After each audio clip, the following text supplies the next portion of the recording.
Starts off steep, levels off a fraction in the minute, and then afterwards it goes straight on up to a height of just in excess of 2,000 meters. That's where I really believe the race will start to get tough. At the moment, we're just going through a softening process. Well, there's a Luxembourg flag over on the left. I think it's actually a regional flag, but it's the one they're all flying. 9 kilometers to the actual top, so we're closing in on the right-hand turn here as the four leaders are coming up. And Peter Velic, who's setting the pace at the front, I mean, he's only 24 years of age, and he must be frightened to death now. He's never done the Tour de France before. And you see, they are calling it the Col du Loteré now, or they're telling us the distance up the Col du Glibier. But the Loteré now goes down, and these boys go right, and we continue to go up. Here comes the turn. That's the turn of this corner now, Phil, indicating 9 kilometers to the summit of the Galibier. And yes, they could have gone straight over the top. And in about 25 kilometers, they could have been at the start of the Alpe d'Huez. However, we're not taking the easy route here this afternoon. Interesting to note the speed, 11.2 miles an hour.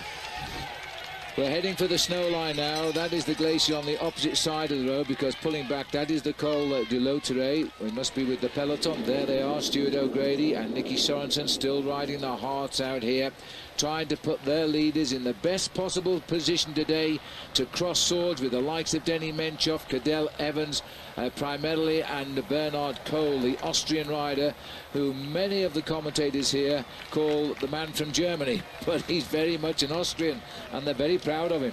Well, in fact, there was a scramble at the last minute, Phil, for the Austrian television to get themselves set up for the commentary positions here, because they hadn't planned to cover the Tour de France at all this year. Then at the last minute they thought, uh-oh, we've got a man who might win this bike race overall, so we'd better get ourselves sorted out. And a scramble got them into position for yesterday and today, and they'll be back at the weekend on Saturday and Sunday as well to cover the final time trial and, of course, the last day on the Champs-Élysées.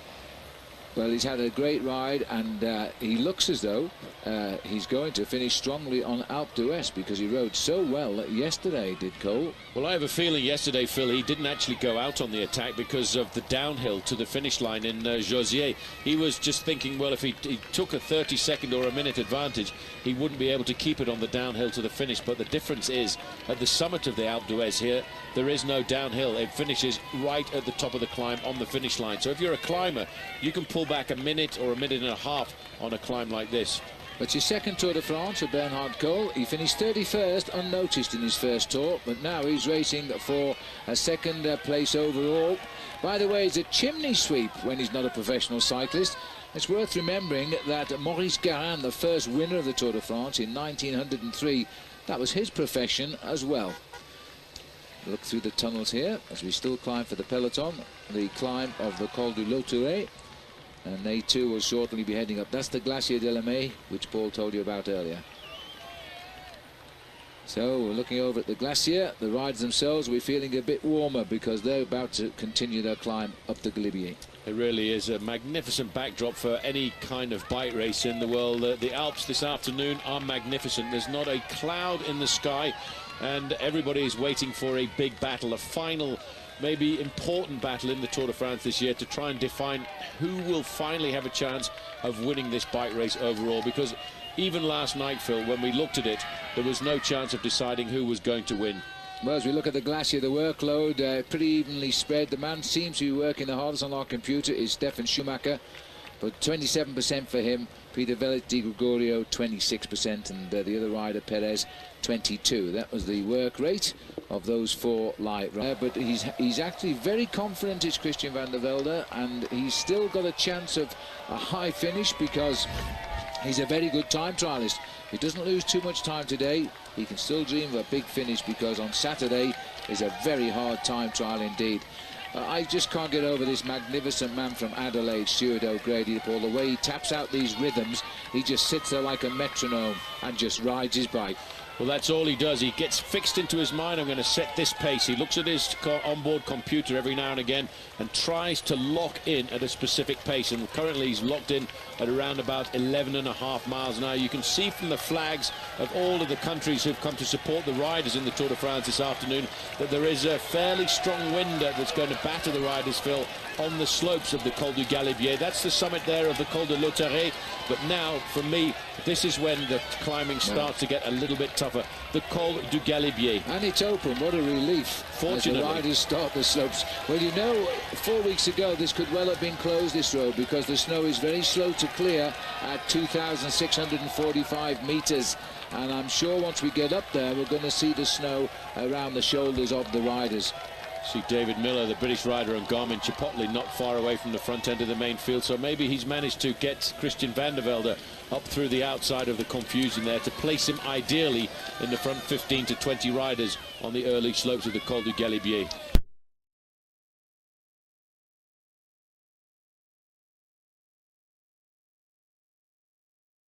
Shoulder, these are the 4 leaders down there. They probably can see the long caravan of the Tour de France, because just over the shoulder of Schumacher was that right-hand turn. Well, it's a long way down into the valley. It really is a magnificent climb, especially when you see the Tour de France on a day like this. Look at that. That is a mountain. That is a climb in the Tour de France. That is what the legends of the Tour de France are written about. Well, we can commentate on the Tour every year, and you can never get tired of such a view as that. Massive crowd lining all of the last sets of the Col du Galibier, and the steady progress of the Tour de France on our left-hand side there. Well, if you just look to the bottom of the picture, you can see the main peloton. If you look to the top, you can see the cars moving along the top line there, and that's the difference that separates the main field from the breakaway group of 4 riders, and that's probably around about 2.5 kilometers distance, Phil, on this climb. Oh, 5 minutes and 16 seconds, whichever comes first. Now, because this looks as though Romain Feliu, 124, is beginning to struggle.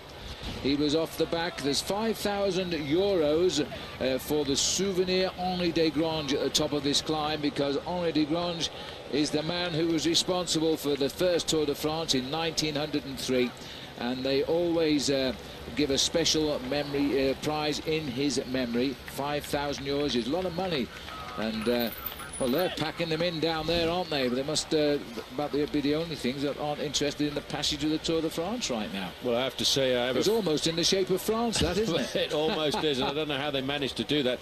I have a friend who wrote to me the other day and said, I've really enjoyed the cheeses and the wines that we've been going through in France. He said, but can't we have a little look at the livestock? Well, there you go, there's some sheep. Well, that's amazing. I can't believe they asked the sheep to stand in the map of France. That can't be true, surely. As we look out across here now, watch the riders on the Col du Galibier. The sheep are responsible for keeping that grass down, and there is the Tour de France. This is the barren slopes here of the Galibier. There's the toiling peloton. The pace just right for a lot of people, it seems, at the moment, and the reason being, of course, we're heading to the Col de Croix de Fer, which is 30 kilometers long, much steeper, much narrower. Usually a big crowd on the Alp. We're certainly going to get a decision, I think, on the Croix de Fer, and those leaders will go to the Alp. Well, the headwind might be ruining the attacks here, or any planned attacks at the moment, Paul. But there's no doubt Romain Feliu, who took the lead at Nantes and held it for a day, is in trouble. There he is, 124. His teammate just in front of him there is Freddy Bichou, who's also had a pretty good Tour de France as well.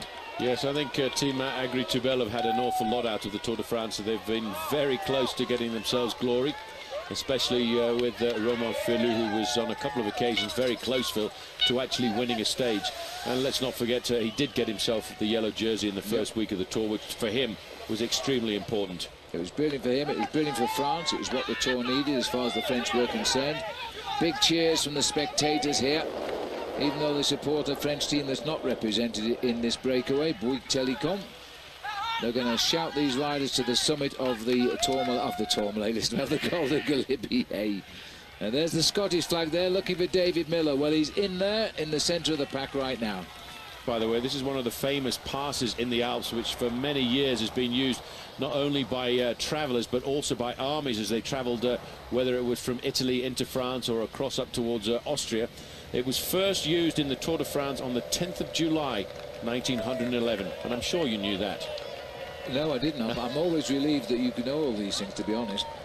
But it's the second highest pass compared with the Col d'Iseron, which is over by Val d'Isère when you get onto that one. Yep, that is in the Great Alps, and it certainly is. The Col d'Iseron, by the way, is 2,770 meters. We're once we go over the summit of the climb here of the Col du Galibier, we actually drop into the department of the Savoie. One of my favorite departments of France, for sure, on the borders there with Switzerland. But now the peloton, you see, they are riding quite quickly, but they're not breaking the peloton up, which indicates that this is not putting too many people into difficulty today, the Galibier. But with what lies ahead, they don't want to commit suicide on the first ascent, because the next two are going to hurt even more than this one. Narrow climb on the Croix de Fer, and usually big crowds towards the summit as the riders start the climb here. 5:41 the gap, 134. And Remy Di Gregorio, the guy at the back here, is doing a lot of work. He's a very good climber, and he rode extremely well yesterday on the Pyrenees on the Col de Tourmalet on Bastille Day. When we keep getting the amount of work that's being done, Phil, in fact, strangely enough, it's De Gregorio who seems to be doing the least amount of work to the success of this breakaway. Now, I feel in the back of my mind what he's probably thinking about is forward to the Col de la Croix de Fer, because he's looking, I think, for a long raid through the mountains. He believes that France can get themselves another big mountain victory. Another little interesting statistic. Yesterday was only the 20th stage win by the French in the last 10 years. Yes, it was. 133 kilometers to go. Second longest stage, do not forget, of the Tour de France today. They couldn't have chosen a more harder route, I don't think, as the riders continue. Hand up there, and that is Marcus Burghardt of Team Columbia. Probably wants a drink at this stage of the race. And there are the barren summits, which we don't have a road up, which is rather thankful for the riders in the Tour de France. Little problem for Ruben Perez here, tries to hold tempo. Look at that flag up front there that whips across from the left. I guess Schumacher stealing the points to stop anybody else getting them, because of his teammate Cole is the leader in this competition. Yes, he also probably, Phil, wants the glory of getting 5,000 euros into his back pocket as well as they accelerate up towards the top. De Gregorio, you might have noticed him there just taking on board a newspaper. That's because he'll put that up his shirt, and that helps prevent him getting too cold on the downhill. Schumacher is not letting anybody challenge him here as he goes over the top, first of all to take maximum points, but probably more importantly on a day like today, Phil, is to get to the souvenir Henri Desgranges. Yes, and he takes 5,000 euros for that. And he's on the attack again, doing exactly what he did yesterday on the Col de la Lombard, being first over the top. Bit of a counter-attack here from, I think it is from Juruka. Well, looks like Sharuka, Ahmet Sharuka, the youngest rider on Euskaltel Euskadi, and he's trying to set himself up. And Bernard Cole with Fabian Wegman alongside him. Now, this is a very interesting move here, because they're probably allowing Bernard Cole to go clear off the front end of the main field, because they think, oh, well, maybe he's only going to go and get the King of the Mountains points that are still left available.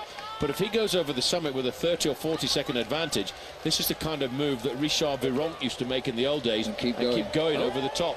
Well, there's Thomas Voigtler just shocked from the inside there as he shot through. They're going to have to chase him down, I think, because he's getting way up in the King of the Mountains competition. They're racing for 5th place, which is 12 points on this climb. And I think they're not going to catch that man. They weren't expecting, but Wegman's decided to run at him here. Voigtler, don't forget, moved up into 3rd place yesterday. 12 points would give him 67. But that, and don't forget, Cole is scoring well anyway, so he's not going to close in on him. Well, there's 30 points separating Thomas Voigtler from Bernard Cole at the start of the day. Somehow, Phil, I'm not sure that Bernard Cole is going to allow Thomas Voigtler to get that, because he's gone straight by him there. They wiped him out. He went too early, and Bernard Cole might get a little bit better. Yep, he may well get a little bit better, and he's also, let's not forget, got a teammate to help him out there, Fabian Wegman. They're opening up a little bit of a gap here, which could cause concern for Team CSC, as you can see. But look who's come with them. Jean-Louis Augustin again, the youngest man in the race in red. Not concerned at all about the fact that he had a very nasty accident yesterday. There is the souvenir Henri Desgranges for the main field as they go by there. 1 kilometre to go to the summit. A hand up there for one of the riders here from George Hincapie's team. Gerard Cholik.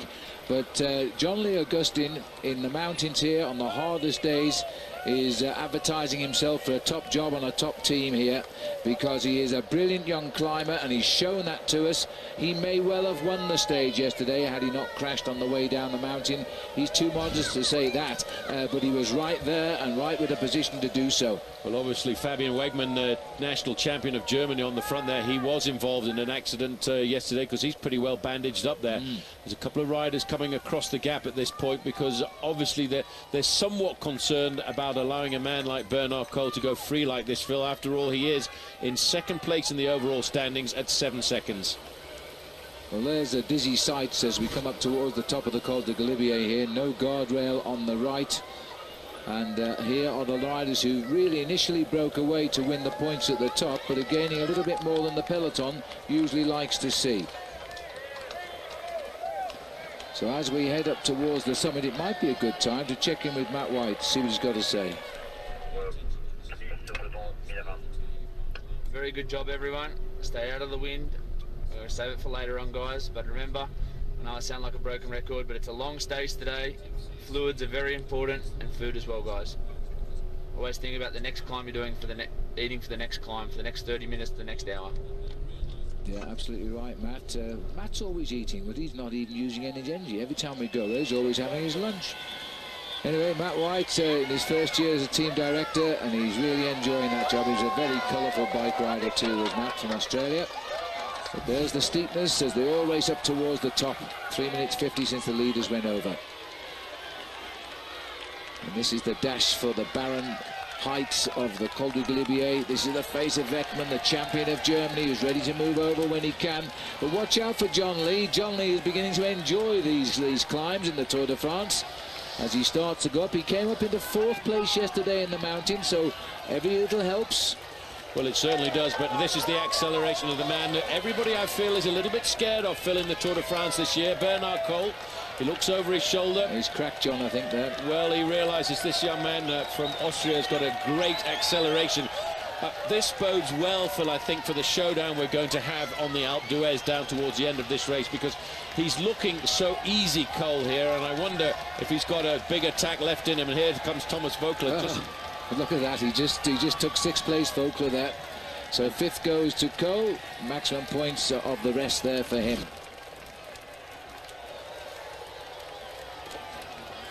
So John Lee Augustin, the little South African young man, is not little, he's quite tall actually, who yesterday went right over the mountain on his face, slid through the rocks. His bike never stopped falling down a similar slope to the one on the right of our picture. But he's right there, he's keeping himself up in front. Schumacher gets to 20 though, Di Gregorio 18, Velits, Perez, Cole gets 12 for 5th. Oh, and there's been a crash here, that might be Perez, I'm not sure where the camera's cut to. It was, yes. Oh, and it was caused by Di Gregorio. And poor old Perez couldn't control slipping off the edge. Oh dear, well that wasn't fair, was it? Because that really wasn't his fault, but he's up and running again. Ruben Perez is up and running. The boys won't ride away from him after causing him to fall. I'm sure they'll let him get back up to them. Still an awful long way to go today on this stage of 130 plus miles.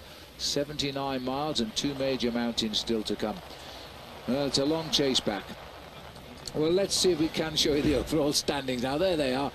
Cole has got 97 now. Augustin has moved up 1 place over Lang to 61 points for him as a result of that. And Voeckler has gone up into 2nd as a result of that King of the Mountain. So they're all lining up behind Cole, but he's got a nice lead there. Of course, maybe we just saw a demonstration of what might be coming when we get to Alpe d'Huez. Who knows? On the Col de Galibier, just topping the summit and beginning the big descent now, right down to the town of Valois, which is halfway down the descent. And the leaders have already gone, of course. Well, we've seen that one crash of the leaders. He's up and running, which is he should be getting back up to the leaders, of course. But there's always this big danger. You see that slope off to the left of the peloton right now. Well, you go back yesterday, 24 hours, similar slope on the left. Watch the second rider. That was John Lee Augustin. He never looked like turning around that corner. His bike just never stopped. It went on and on and on as he watched it go. He came back okay, believe it or not. This man had to wait, though, for nearly 5 minutes. That's where he finished behind there as he scrambled back up, but there's no bike, of course. And just moments ago, this happened to Adam. No, we're back with the leader here.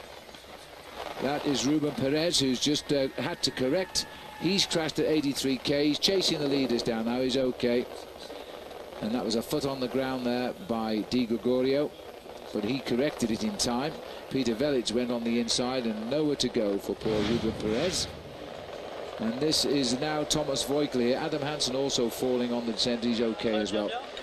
This is now a big chase down by Thomas Voigtler. And there's the crash again. And that is Adam Hansen on the floor. Well, they're all going down the same corner. It's quite clearly very, very acute just on that bend. But if as long as they fall away from that edge, it's a rider from Agri Tabel on the floor. I think it's Freddie Bichot over on the far. That's it, Freddie Bichot riding away there. Well, fortunately, they're just tumbling, but they're not hurting themselves, which is what we don't want. And this is Thomas Voigtler. He's got away on the top of the climb. We've seen he's moved up in the second overall in the King of the Mountains, and he's kept going. And he's absolutely flying down. It's a pity we can't see more of him, because he really will show you how to go down mountains.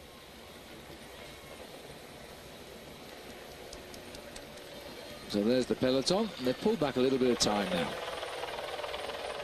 Well, all of these diversions, Paul, of riders falling off all over the place, they're starting to bring back the leaders. But this is Voigtler being joined now, and that says something for the descending skills of the two riders coming up. Well, I would think it's Chiruka, because he was up to the front when they went over the summit of the Col de Galibier, and probably the quick-step rider just behind will be Carlos Barredo.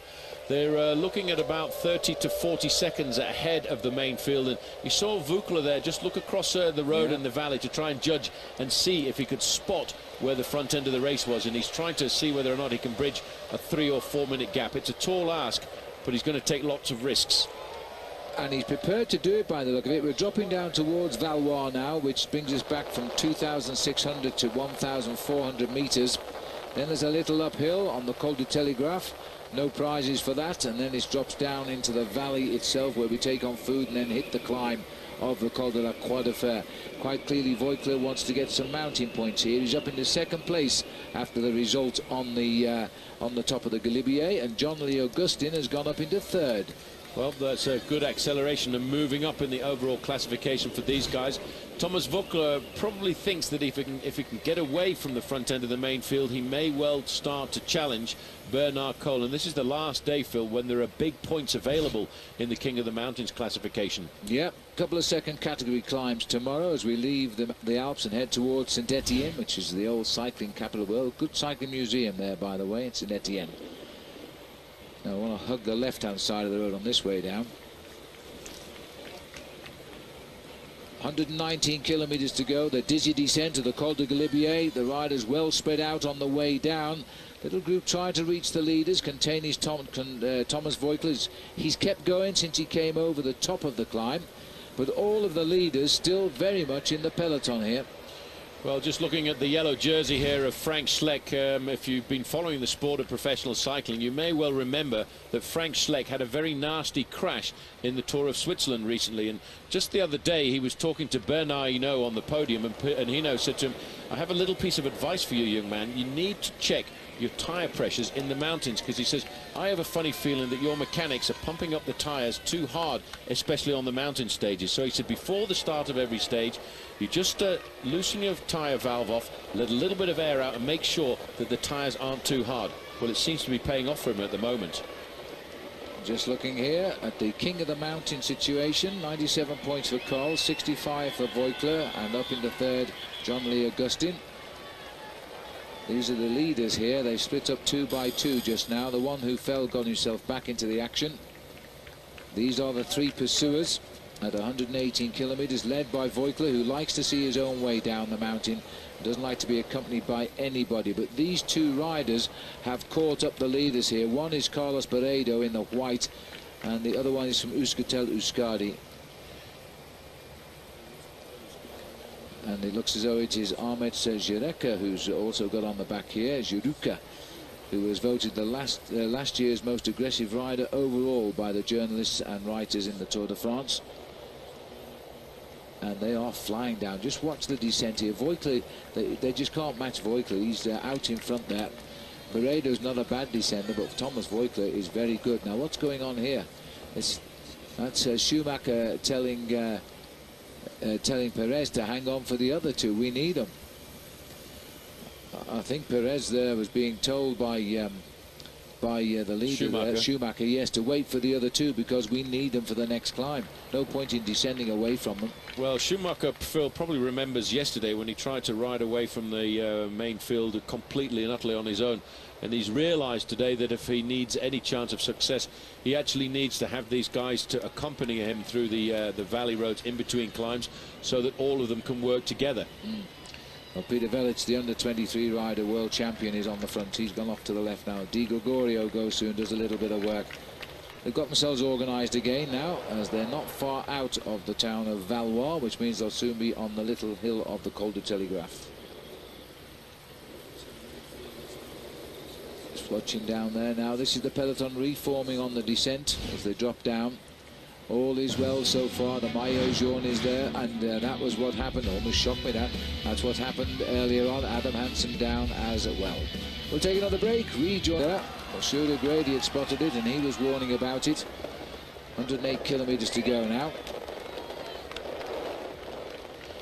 Well, these riders on the Col du Telegraph, but it's not a steep climb. As you can see, they're on the way down here just at the moment. They're heading towards the valley before they start the climb of the Col de la Croix de Fer. No change here.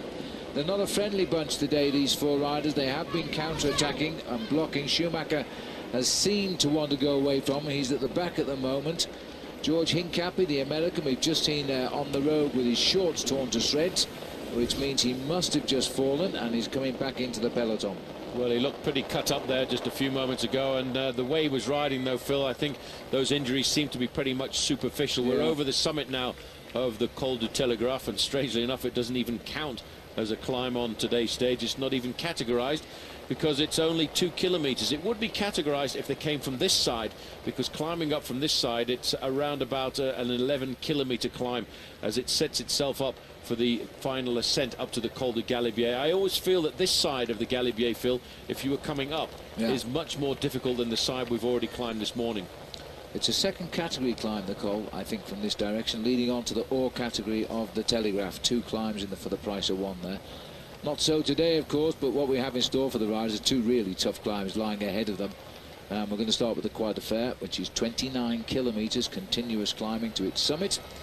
These 4 riders here just all managing themselves on the way down to Telegraph, which will take us down to Saint-Julien, Mont-Denis. There's the names, Perez, Schumacher, Velic, Di Gregorio. I think Di Gregorio here has lost his bottle a little bit, Phil, after that after that close call he had on the early part of the Col du Galibier's descent. He's going into those corners and he's taking the wrong line every time. Hincapie's managed to get himself back into the main field. He'll be a little bit shaken up by that accident. Yeah, he's ripped to pieces. Not far from the top of the Telegraph. Fairly steady average speed for a mountain stage today. 21.33 kilometers an hour. And we'll probably won't get much quicker than that all day because of the climbs to the finish to come. And a lot of guys happy with the situation right now. Marcus Berghout dropping back there, probably to ask his captain George how he is. Yeah, oh, look at this too. That was Adam Hansen who fell too. Yes. Yeah, well, it just goes to show it's a dangerous day. You have to pay attention all of the time. Hincapie a little bit upset yesterday, Phil, with losing out by about 30 seconds over the summit of the climb. He actually said that he felt that he had enough in his legs to catch up on the descent, but I don't think he expected the descent to be quite as fast and vicious as that, because he was looking at possibly adding a second stage victory to his win in Pla Day back in 2005. And it's amazing to look at Hincapie as a professional athlete, Phil, because he's participating here in his 13th Tour de France before lining himself up for his 5th Olympic Games in 2 weeks' time. Yes, a great athlete and a very consistent one too. Jeremy Roy is the rider coming through at the back here for Française des Jeux, getting back into the peloton. All these boys dropped earlier, now getting back into the comfort of the field, and always a difficult manoeuvre. You've got to be aware of what's going on. That was Christophe Lemervel in the green. Yep, he was the man who was in the breakaway yesterday for an awful long time. There's the summit you can just see of the Col du Telegraph, 108 kilometers to go. And you can just see a group of riders making their way back in through the cars there. That was a group of riders who were dropped just before the summit of the Col du Galibier. They had to take an awful lot of risks, Phil, to come back into the main field on the descent. Got back there. Hincapie's got back. They're all got back here. all in time to go off the back again. Danny Pate there's got back as well. Well, they now continue their descent before we get down to the valley. Then we climb up the Col de la Croix de Fer, but nothing decided yet in today's stage of the tour. We're down now to 104. We're just through the halfway mark of today's stage for the leaders. Yeah, this is an 11-kilometre descent down into the town of Saint-Michel-de-Maurienne, and then the riders will ride along the Maurienne Valley for another 10 or 12 kilometres before they start that nasty 29-kilometre ascent of the Col de la Croix de Fer. And it is actually at its steepest at the bottom, and it's a hard climb to organise, Phil, because it goes up in steps, and there's 2 steps on the way up towards the summit. I tell you what, Di Gregorio is losing ground here because he can't descend. 3:34, and Remy is being dropped going downhill. That's a real shame, but the boys can't wait for him if he can't chase them. He's really just got to get his line right into those corners, get some confidence, and get his... So he's just keeping them in his sights, those 2 leaders. Stuart O'Grady, he's just guiding them down rather than racing down this descent. Yes, he just wants to get his leader to the bottom of the Croix de Fer. And then what he'll do is, once they get into the town of Saint-Michel-de-Maurienne, they've got around about 12 kilometres of a fairly fast valley road to get themselves to the bottom of the Croix de Fer. Then I would think he and the other riders from Team CSC will give it absolutely everything, Phil, over the first 5 to 10 kilometres of the Croix de Fer. Then they'll hand it over to the leaders and say, right, we've done our turn, it's up to you now. These are the 3 leaders. Perez is the one in the orange, Velits is the one at the back. And Shoemaker is the one at the front. Schumacher. 60.8 miles to go, inside 100 kilometres to the finish now. As these 3 boys racing ahead of Remy Di Gregorio. I don't think he'll be back up with these leaders today. Velits hanging on by the seat of his racing shorts as we continue our race down to the valley. He's here now looking for the riders on the Croix de Fer. Absolutely unbelievable situation. Normally that's seen there covered in snow, and the snow will be back again in the next few weeks, because at night, believe me, even in July, the temperature gets very close to freezing at this altitude. And the Tour de France itself slightly changed, in as much a lot of riders just came back in the peloton on the flatter sections of the Croix de Fer, so there's still a big bunch down there.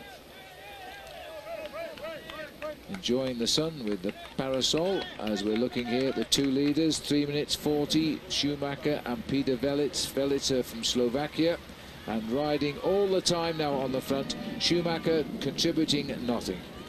Well, I think he's contributing nothing, Phil, because he can contribute nothing. I think he's just once again hit the wall, and it was about the same time that he hit the wall yesterday after around about 150 kilometres. 10 kilometres to go to the summit of the Col de la Croix de Fer, and in about 2 kilometres time they will start to get to the very grippy part of this climb. And for Stefan Schumacher, I wonder if he's got enough in those legs to actually stay with Peter Velits. And there's the riders crossing a bridge. You can get some idea from this shot how many riders have come back onto the back of the peloton. It's quite a big bunch now. Still all CSC doing all of the work. Looking down there, I think we've got Popovic back in this pack. Well, no, he's here. Oh, he's right. just about, he's coming back now. I'm hoping he's just about to get himself back onto the tail end of that group there, because it is very important for Cadel Evans to have a man like Jaroslav Popovic alongside him. But it just gives you an indication of how tough the pace is that's being set at the front there by, of course, Fabian Cancellara. This is rather sad to see, because John Lee Augustin, I was going to say he is having a hard time, Phil, because of that pressure. You can't blame him really, because at 21 years of age he doesn't have the strength that you get from riding 2 or 3 Grand Tours in your legs. There's one of the local bears clapping on the way here for the 2 leaders at 3:26. And still it is just Velits doing the pacemaking. Well, John Lee there just needs to hang in. It's a tough day for him, and he's still got to climb Alpe d'Huez. Looks like a nasty case of measles there for the local cow. But Velits calling for a drink, I should think, here. Yeah. So cruel. We're still a long way to climb to the top of the Croix de Fer. We top out at 156. We've done 145.5. end of Ruben Perez either, Phil, because he's only about 10 or 15 seconds ahead of Fabian Cancellara on the road. But Schumacher there, no, he did well. He did well to pull himself back up, and I'm pretty certain he probably got the professional bottle there, the bottle that accelerates you up to about 60 kilometers an hour for 10 seconds. There is Ruben Perez. Job done, day over. Yes, watch over the shoulder, Ruben, because there we are. That's it. He's back in the fold. 2 versus the rest now. 2 of the original 4, and Cancellara doesn't look at him. He just puts his head down, thinks of the rhythm in those big legs, and concentrates on just riding a pace that hurts everybody. Look at the riders further down the line. They're groveling to grab wheels here. He's got them under pressure. There's a lot of riders under pressure, Phil, in this group here this afternoon. The men who are looking to do something later on there, you can just see the white and the yellow jersey locked together. 2 brothers in arms this afternoon, Andy and Frank Schleck. They are thinking about trying to win this bike race for Luxembourg. And behind the man who might spoil the party, Bernard Kohl. A lot of people are concerned about Bernard Kohl, the Austrian rider, Phil, because they have no idea how good his climbing ability is going to be on the slopes of the Alpe d'Huez. Yes, it's going to be a very intriguing ascent on the slopes of Alpe d'Huez, that's for sure. The gap down to 3 minutes and 2 seconds now. These 2 are all that's left in front. In that back group, we've got Cadel Evans, of course. We've got Carlos Sastre, Cancellara, Andy and Frank Schleck. Ruben Perez is there. Bernard Kohl, Denny Menchoff. All the heads are in that group. We've seen no weaknesses from the men who have dominated this Tour de France yet. Another rider cracks. Perez goes out of the back now. Can't keep up, neither will he try to. He's got to get to the finish. He's had his moments in front of the cameras. Now he has to beat the time limit, but there's a lot of riders behind. So the thing I can hope for Team CSC is they know what they're doing here this afternoon, because this group, Phil, is starting to get reduced in numbers. Menchov looks to be suffering a little bit down towards the back of that group, and finally Fabian Cancellara has disappeared from the group. Damiano Cunego is about to go. Yes, he's hurt, Damiano, and that has to be expected. He's fallen a little bit below what we expected from Damiano Cunego. Johan van Sommeren is going to be the next man to go. That's 1 man less for Cadel Evans. It's destroying almost everybody. Now, the only reason they can set a pace like this, and the only good reason to do it, is if their climbers, Frank Schleck, Andy Schleck and Carlos Sastre, are going to do something a little bit later on. They've still got 2 men left in the fold who can work for them. Kurt Atler Arvidsson now has to commit suicide for the team. He's got to throw himself into this pace. But the only reason they can do this, Phil, is if the climbers have got the acceleration to go away later on. Otherwise, it's a waste of energy. It is going to be every man for himself on Alpe d'Huez now. These boys are looking for the 5 kilometers to go to the summit. That bunch now has really thinned out. And there is the 5 kilometers to go. That probably is for Peter Velits, is it? Or is it for the group Velits. here? It's for Velits, yeah. He gets the 5 to go. He is riding to a wonderful climb here to take the points at the top. That the battle for the Tour is still here. Christian van der Velde looking extremely strong now. So too Cadel Evans. Question mark, according to Paul, on Denny Menchoff. Sastre is looking good. They could be just left together on this mountain when we go to the finish. Well, in fact, Denny Menchoff has moved right up to the front end of the group there along the side of Cadel Evans, while Fabian Cancellara, not surprisingly, Phil, disappearing from the front end of this group. He has ridden an unbelievably solid race here. Botcherov disappearing there. Nicolas Vaugondi is doing, I would have to say, probably one of the rides of his lives here to try and stay in contact. Here is big Jens Voigt. Jens Still Voigt there and hanging. Only just hanging, though. Well, he's still hanging. He's about 6 kilometers from the top of this group now. Still a hard section of the road to come as they all start to shed now. We're getting to a very select group of riders. If you look at those orange jerseys, by the way, the man we're not expecting to see is 131, Denny Menchoff. There goes. Carlos, no. Panic. Looked like 11. What it's doing now, Paul, we're going to be left with the 2 Schlecks and Carlos Sastre, Cadel Evans, Denny Menchoff, Christian van der Velde. Just the men who are being the challengers of this year's Tour de France. It's Sammy Sanchez. The team had said this morning it's all for Sammy Sanchez, but Sammy, if you want to go for it on the Alpe d'Huez, you better just get onto the back step of the bus there this afternoon, because it looks like the train is leaving the station. Kurt Adler-Arvidsson now at 5 kilometres to go as well, Phil, just stamping out the pace.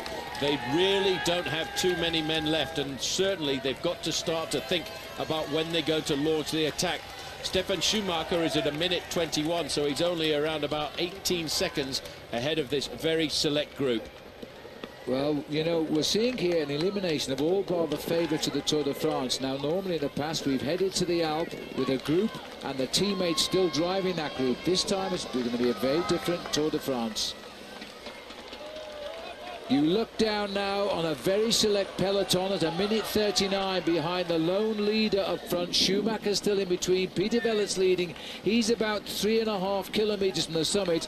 These guys are approaching 4 kilometres, and he's about, and well, he's just in front of them. He's cracked big time very fast. Well, he really has cracked a huge time here, Phil, this afternoon, and he's slipping backwards. He'll get picked up shortly. I'm waiting to see here whether or not there's going to be any move at all that's going to come from Team CSC. I don't think it's going to come on the climb. They've done what they expected to do. They've isolated almost everybody in the group here this afternoon, but they're leaving it a little bit late if they want to get big time on Cadel Evans and Denny Menchov, because if they don't do something now, they'll all go over the summit of this climb together, and that'll leave just one solution left, Phil. Showdown on the Alpe d'Huez. Of course, and you've got to get 3 minutes. A lovely congratulations there from Bernard Cole, the teammate of Schumacher there. Just thanked him for making the pace because he's diverted attention from Bernard Cole. Cole is right there, and I think a serious danger now to everybody in this Tour de France. He could win it, and he knows it as he climbs so well. And they're using now CSC, their last workhorse in Arvidsson on the front. Then they're isolated, 2 Schlecks and Sastre against the rest.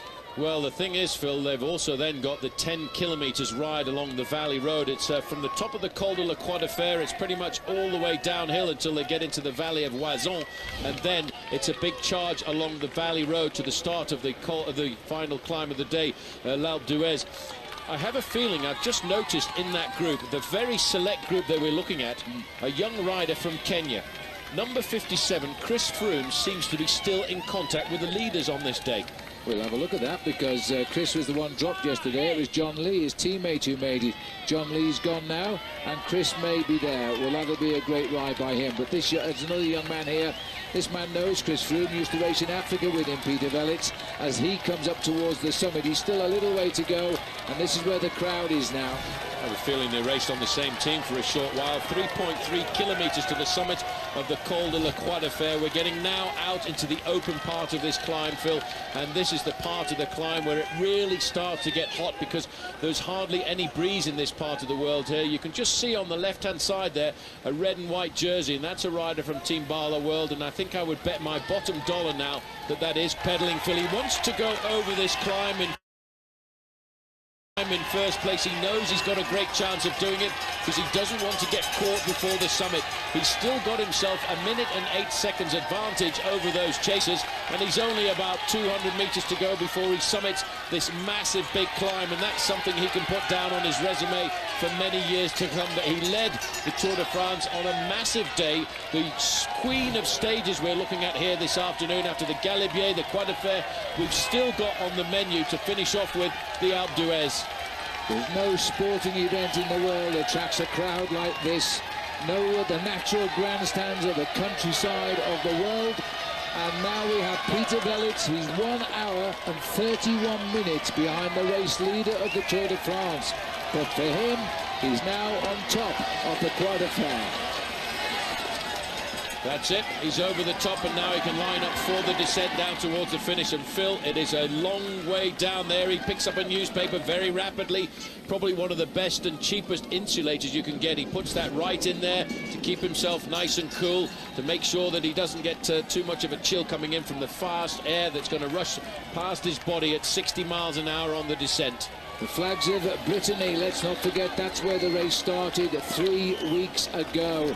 And now he's on the way down. These boys are going to grab those newspapers, put them up underneath the racing jerseys, keep the wind out of their chest. They always fear bronchitis at this stage of the Tour de France. They wrap up for warmth on the descent. They don't need it once they get to the Alpe because it's going to be the hottest day on the Tour de France, on the Alpe for sure. Bernard Cole is out hunting for those King of the Mountain points. He'll sprint for second place, and that will consolidate his lead in that competition. Well, it's important, I think, for Bernard Cole, Phil. Not only does he want to try and win this bike race overall, which he'll have to do with time when he goes towards the Alpe d'Huez, but winning the King of the Mountains classification for him was, in fact, one of his childhood dreams, and there he's got a few more points in the bag. So Bernard Cole goes over in second place. He still keeps his options open, doesn't he? As now we start the journey down from the Croix de Fer. There's only one real mountain left in the Tour de France this year, and all of the favourites, and we should have known this, are going to go to the Alpe for Fabian, but certainly his teammate Bernard Cole could well be changing his polka dot for yellow if things go well today on the climb of Alpe d'Huez. We're looking down at the group of maillot jaune here, which contains Frank Schleck at the moment in yellow, and all of the favourites, including, it seems to me, an inspired Christian van der Velde in there today. Well, another man rejoins here, Paul, and this is the case. We've been getting them coming back one after another. Cancellara is here now. That's Nicolas Vaugondy, the national champion of France, wearing the tricolore, a title that he won just before the start of the Tour de France. In fact, on the Sunday before the Tour de France started. And he's riding an excellent race here this afternoon. As far as I'm concerned, he's riding above and beyond his normal capabilities. And he's made the junction here at the back. The race situation is still off the front end of the main field. Peter Velits is leading, and here he is. He's got around about a 50-second advantage over Jérôme Pinault, and then 1 minute and 29 seconds back to the front end of the main field. And the yellow jersey group, Phil, with basically all of the overall leaders, all of the top 10 are in that leading group. In fact, I think probably all of the top 15 are in the leading group. The only person who might be missing is the 15th place rider, and that of course is Vincenzo Nibali, but he may well have been able to come back on the descent. I'm not sure he's got back. I think he had a real bad packet towards the top of the Col de la Croix de Fer, but we'll find out as we get towards the bottom of this climb. There'll be a general regrouping, I think, as we head into the valley. Good chase this by Jérôme Pinault. He's making progress on Velits, and Velits could do with a hand right now. He's getting away from the peloton, at least for the moment. And an extra pair of legs as they get towards it. The situation, we've got 59, he's a minute behind now, Jérôme Pinault, and he's about 26 seconds ahead of the peloton. There's just sitting on the back there is the champion of France, Vaugondy. You can see, Phil, I think they're having a bit of time out here because it's been a tough ride for everybody this afternoon, especially Team CSC, who've really been dishing out the pain to the whole of the main field. And I think they want a little bit of respite before they start the climb in earnest. Once they get to the bottom of this descent, they've got around about 11 kilometers along a flat valley road, which takes them from the town of Allemont up to the town of Bourg-d'Oisans. And when you go around that left-hand bend to start the summit, to start to climb Alpe d'Huez, it looks like a wall right in front of you, the climb up to the first corner. And that corner is corner 21. And that is not a good thing to see, especially if you're having a hard day. The elevation's written on every board on the corner. Every corner is named after a famous cyclist who's been on the Alpe.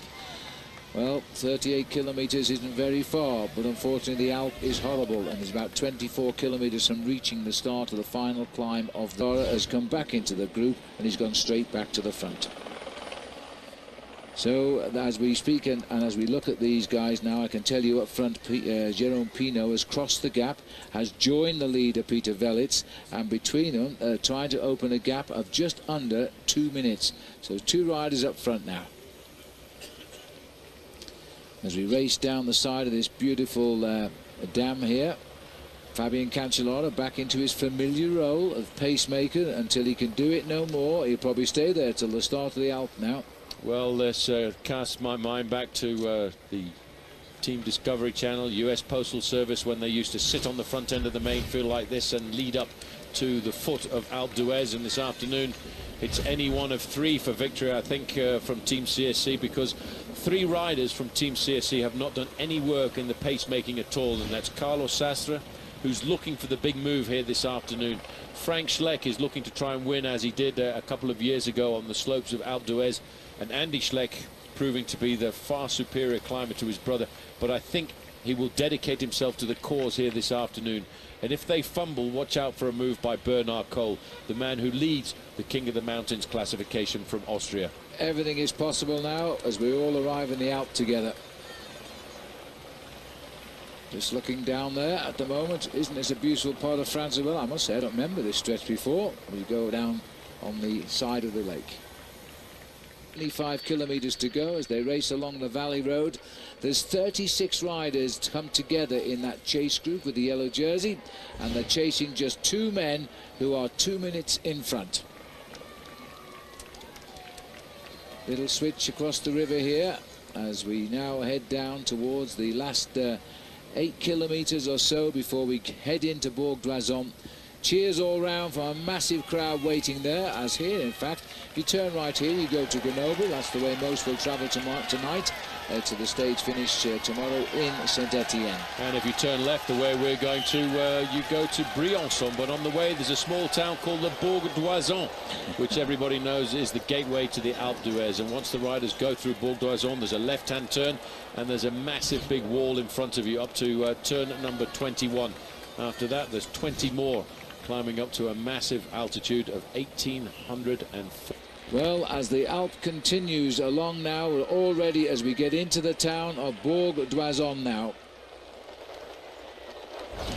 66 seconds the 2 leaders have as they start and will shortly turn onto the climb of the Alp. 15 kilometers. We start the Alp in a minute, Paul, that we get a lead with 2 riders of only 63 seconds. It's all going to happen in the next couple of kilometers. Well, it certainly is, and look at the job of work that Team CSC are still doing on the front end of the main field. Those riders who were dropped on the Croix de Fer, they came down on the descent, and now once again, Phil, as they go through the sprint point here, they are sacrificing themselves for the 3 leaders. The 3 leaders are Frank Schleck, Andy Schleck and Carlos Sastre, but they haven't done anything to get rid of the men who challenge them, like Menchov, like Evans, like Van der Velde, Kim Kirken, Valverde, Sammy Sanchez. They are all still in this group, but I don't think after the first kilometre we'll have a big group left. Well, this is the start of the climb just here now. There's a massive crowd. It lines all the way to the first start of the 21 corners to heaven. 14.4 kilometers. Can you imagine how those riders feel in the chase now, knowing that if their body responds in the way they hope, they could win the Tour de France by the end of this day. That's the sprint point. Nobody really cares. It means absolutely nothing at this stage of the race. Well, just swinging around. Very shortly they're going to make the left-hand turn, and when you make that left-hand turn, Phil, you see this horrible black wall of tarmac in front of you, and that is the first incline of the Alpe d'Huez. Everybody is here. There's the indication, 13.8 kilometers to go to the summit, and very shortly they'll make that left-hand sweep, which will show them that black wall in front of them, and they'll probably go, oh my gosh. These people have camped here for a week. It used to be a day. Them and the Alp caught on. It was 2 days. Now, if you're not here for a week, you won't get the spots because they will not give them to you. They have come down here. They've waited patiently. All the signs are in English here now because so many nations are watching this race who speaks that language. There's the peloton. They're about to swing on to the Alp now. And how much longer can CSC keep their domestiques on the front? Scuttling up the outside there, I noticed Denny Menchov and his team trying to place him in the ideal position for the start of the climb. You can see the big tall figure as well of Johan van Summeren. He is reported present and correct for Cadel Evans. Swinging off there, Kurt Adler-Arvesen says goodbye friends as Jérôme Pinault leaves Peter Velits behind, but behind them, Phil, at only 51 seconds is the front end of the main field. Well, this is all for everyone now. The man that can knock the other one out will win the Tour de France. Cadel Evans knows his best chance is to concede no time, but he can afford to concede a little bit. Christian van der Velde, he looks good today, but he needs to gain time. Jérôme Pinault has cracked here, 50 seconds and 13.4 kilometres. There's no little ease into the Alp. It bites you straight away. It's steep, it's hard. And there is no pardoning either, because the Alp never gets easy. There's no flat part of the Alp, as we can see now. The face here of Vladimir Gustov. He's going to give everything he can finally to try and set his men up. I have to say that Andy Schleck looks very comfortable there. Carlos Sastre knows he has to go. And Sastre has got Menchov on his back wheel. Here comes the kicks from the stars now. This is the moment of truth as the others drop away. Lawrence Ten Dam drops off, but his team leader is there.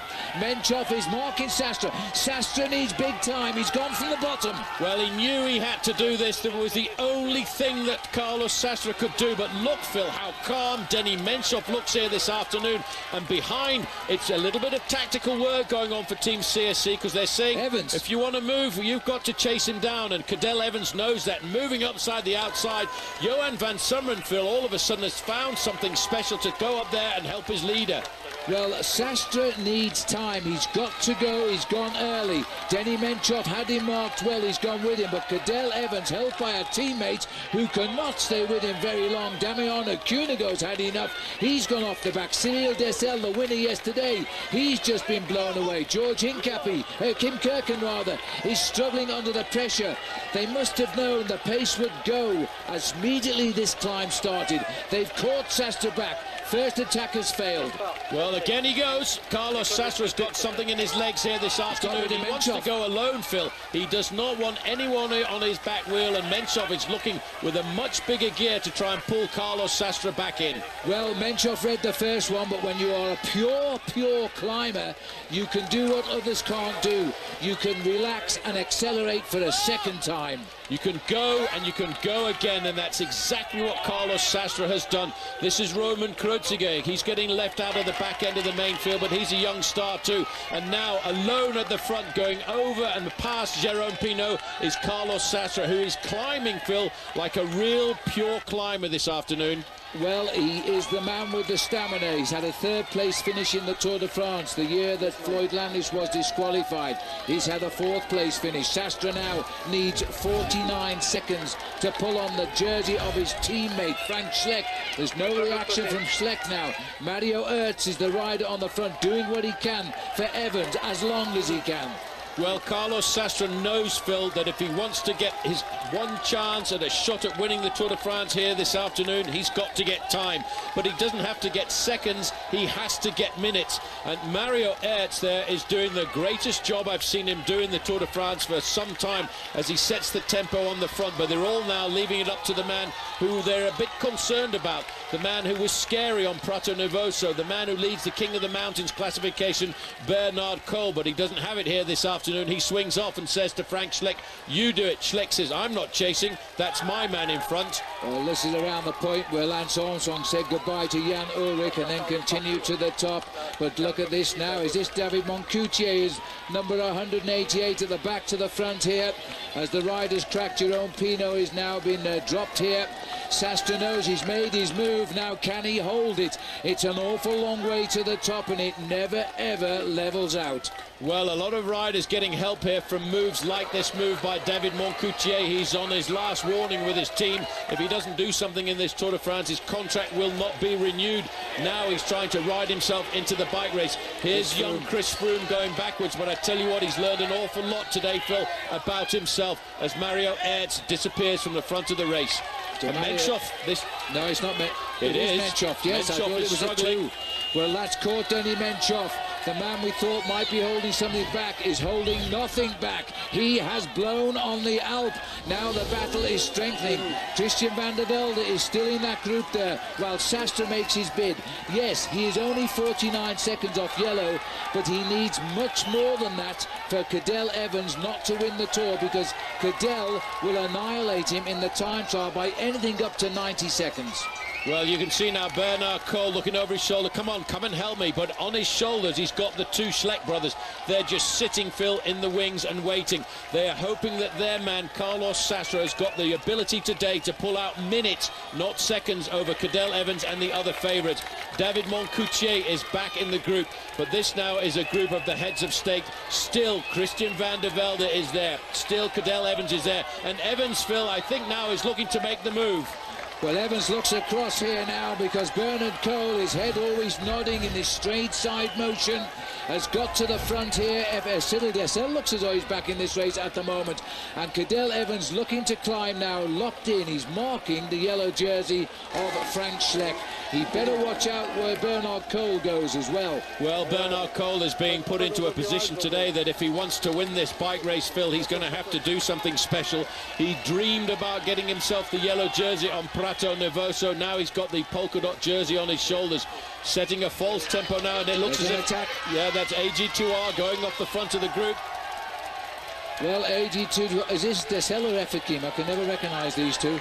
As they start the attack here for AG2R, there'll have to be a reaction, but not quite so sinister, as they must chase back the race leader.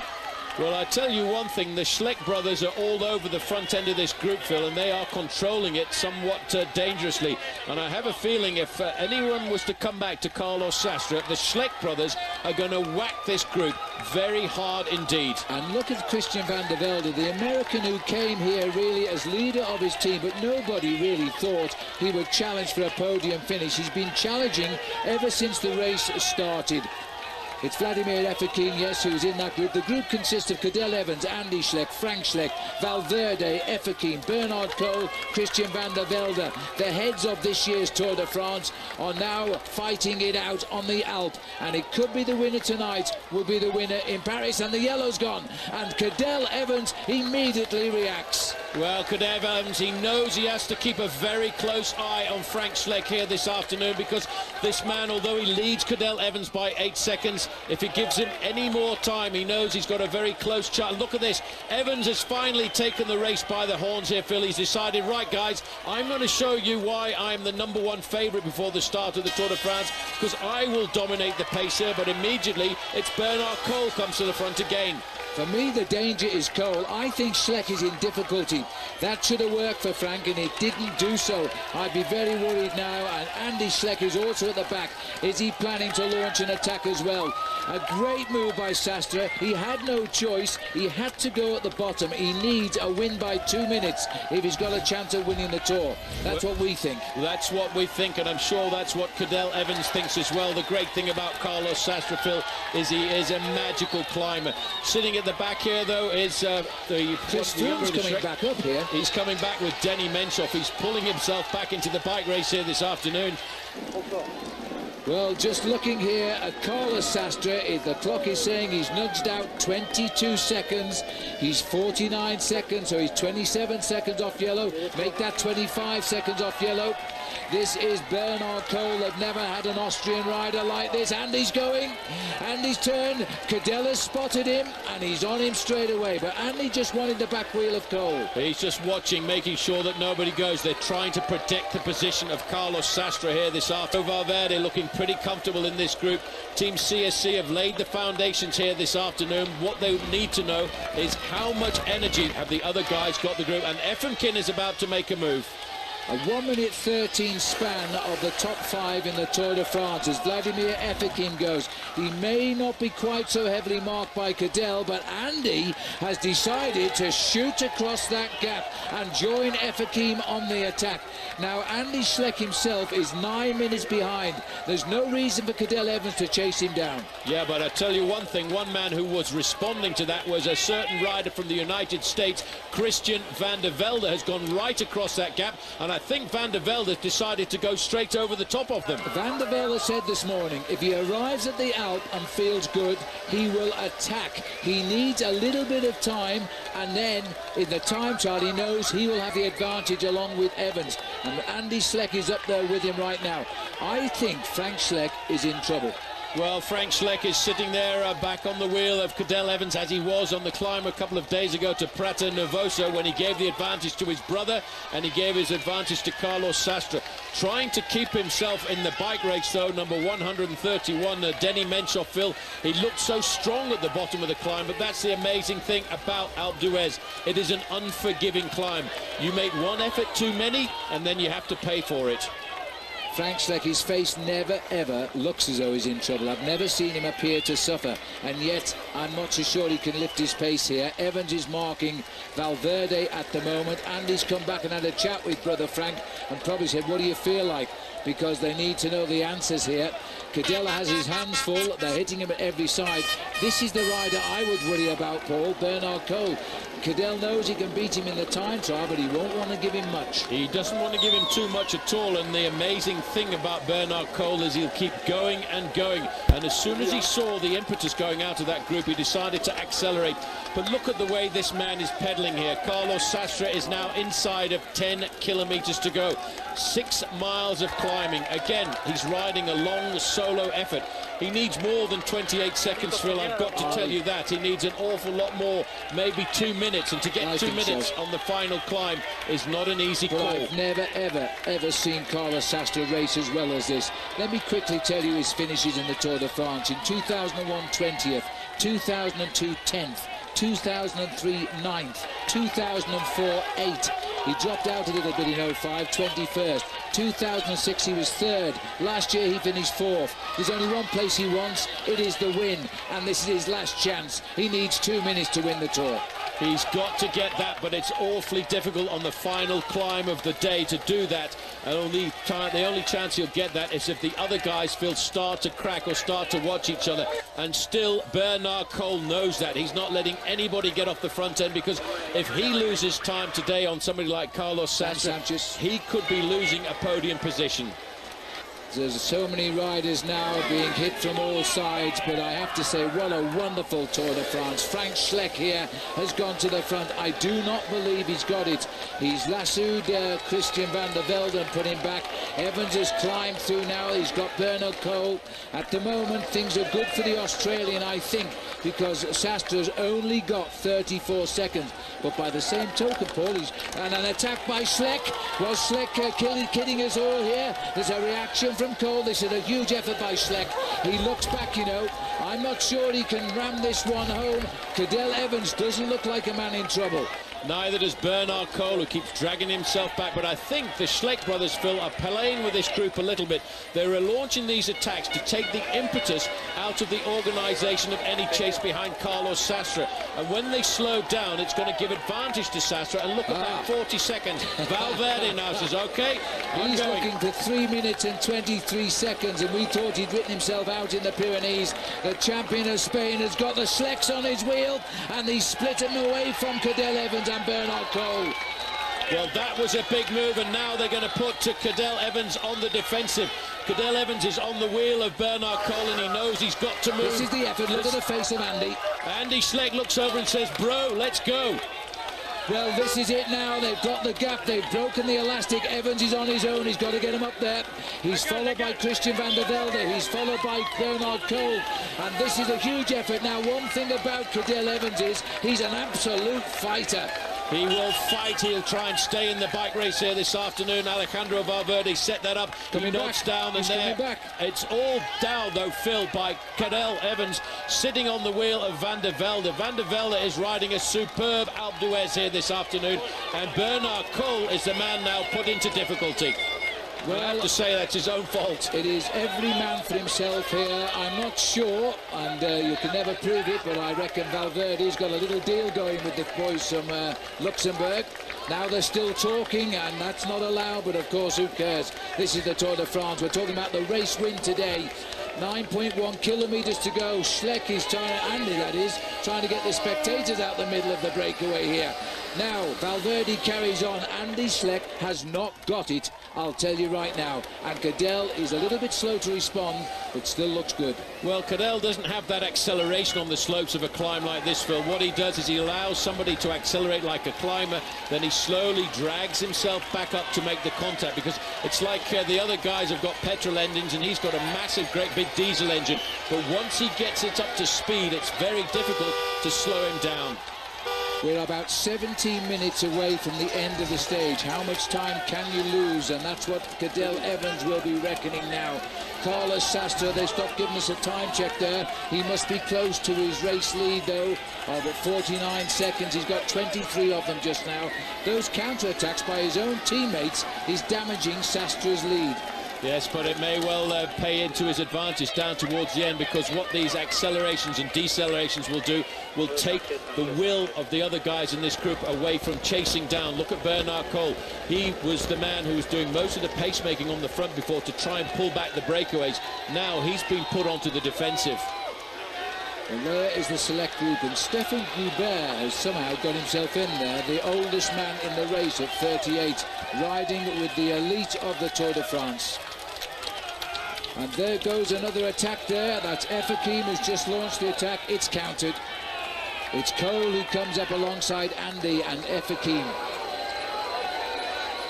Well, they're all together. I can't imagine how Matt White is getting on. Let's find out. I'm back. This is all for everybody now.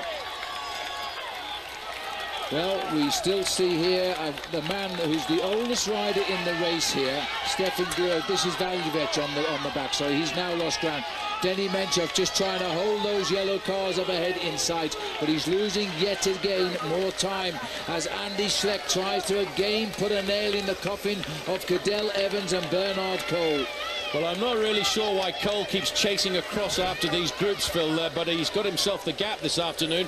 Andy Schleck looks the most comfortable to me of all of the riders in this group, because he is doing the work. He's marking all of the moves. Again, Van der Velde's got the legs to come across this gap, and he knows Frank Schleck very well. Let's not forget they used to be teammates on CSC together. Well, they text each other after Frank got the yellow jersey, but they both want the yellow jersey. They're not friends now.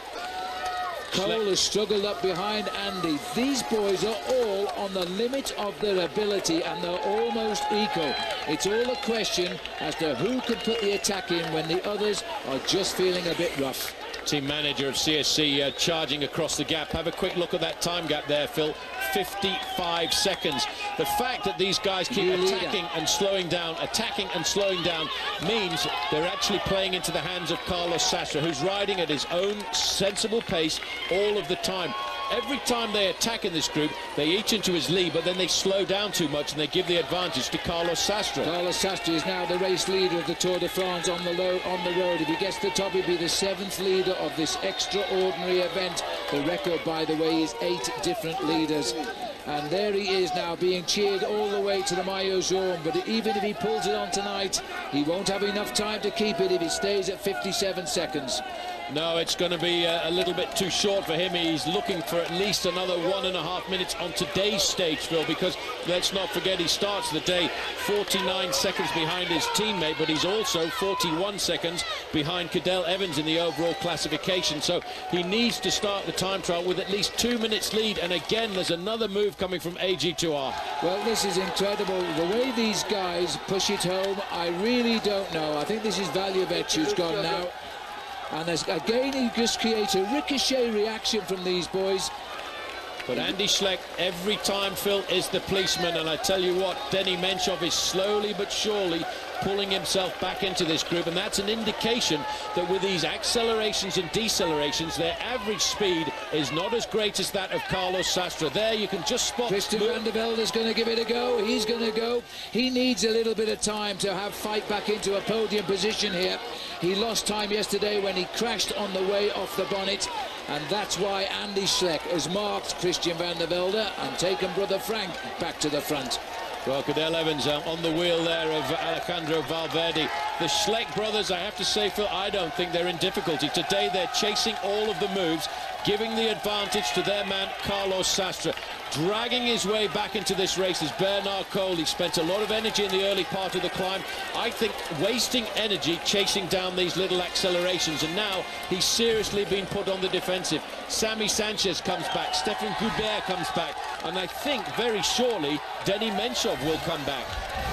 Well, he'll do a darn good ride if he gets back here, the way they're hitting each other. Look at the face of Van der Velde. He's almost licking his lips on Alpe d'Huez as he drags Frank Schleck. I don't agree with you, Paul. I think Frank Schleck's on the limit of his ability today. And you're right, Denny Menchov is going to get in amongst it here. They'll have to make room for him. The Russian rider is still a threat. One gets the feeling this Tour de France, by the time we get to Paris, we'll still be talking seconds.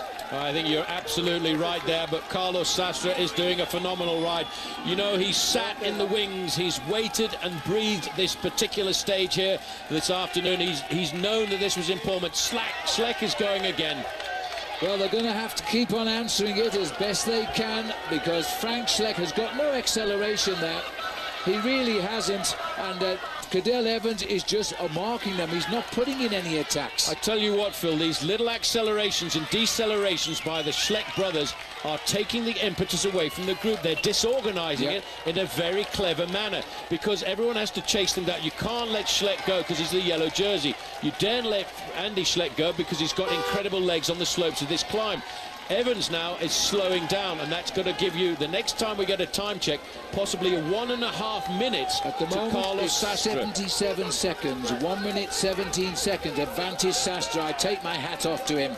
He had to attack at the bottom, and he didn't waste any time in doing it. He hit him hard, and he's got clear. He took Menchov, remember, went back, then went alone. Menchov rejoins these 10 boys. That tells me that there's no chase organised in this group.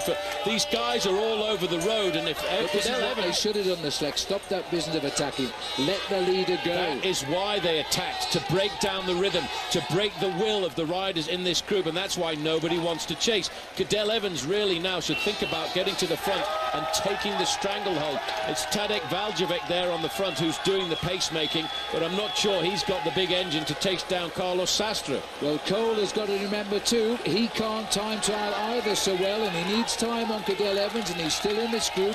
He's also seeing a man leapfrog him in the overall classification. There's 11 riders here now at the chase. As we go to the front, the gap is shot up. 1 minute 27 now. If he gets 2 minutes, he could win the Tour de France, and that's what he's looking for. He won't win it today, of course. He's got to go to the time trial. 6.4 kilometres to the finish. 6.3. Sastre could be pulling off the ride of the Tour here. Well, I'm surprised that there's no organised chase behind, but I'm pretty certain that it's the fact that there's 2 Schleck brothers, Phil, have been going left and right after all of these moves has discouraged the riders in this group. It's taken the will to chase away from them. Let's not forget, Team CSC assassinated all of these riders this afternoon. Menchov will be happy with the fact that the pace has come down a fraction, because he's pulled himself back into the fold. Well, Sanchez has got himself back in here, as well as Menchov. They've clawed the way back, an indication that the pace has slowed a little bit. As we're heading towards 6 kilometres to go now, they're saying it's 1.5 minutes the lead of Carlos Sastre. And there will have to be a reaction here, probably in the last 2 or 3 kilometres. Evans has got to try and go, so too is Cole. Well, it's interesting to know that the man who's doing the pacemaking on the front is the oldest man in the bike race. It's Stefan Goubert from AG2R, and he's brought it down to 1 minute and 25 seconds. AG2R are riding a phenomenal race here this afternoon, but I wonder if the pace is not going to be high enough. We're inside now of 6 kilometres to go to the front, and the main heads of state, Phil, are not doing the chasing. It's one of the lesser teams in the Tour who are doing the chasing. It's AG2R. They're trying to pull their man, Tadej Valjavec, back, but he's only in 10th place in the overall classification. Well, that's the strange thing about the Tour de France now, because the leaders are so close here. This man is shortly going to see the summit. It'll still be a long way away, but at least he'll see it as he comes round the village of Huez, round the corner we always call the Dutch corner, where so many Dutchmen have ridden to victory on the Tour de France. But Sastre today really has shown us he deserves to win the Tour de France. Well, he wants to, Phil. He's dreamed about it. He's one of the most consistent Tour de France performers over the last few years. In fact, he's one of the most consistent Grand Tour performers, but he's never got the big win that he's looked for. He's never got the big win that he's promised, and he stretched it out once again to 1 minute and 35 seconds. You know, if they don't organise the chase, they're going to lose huge chunks of time, and if he goes to the summit with 2.5 minutes advantage, he could be leading Cadel Evans by 2 minutes. Well, these boys, those attacks have absolutely knocked the stuffing out of them just now. They need time to recover, because there's no resting place on this climb. It is a vicious climb.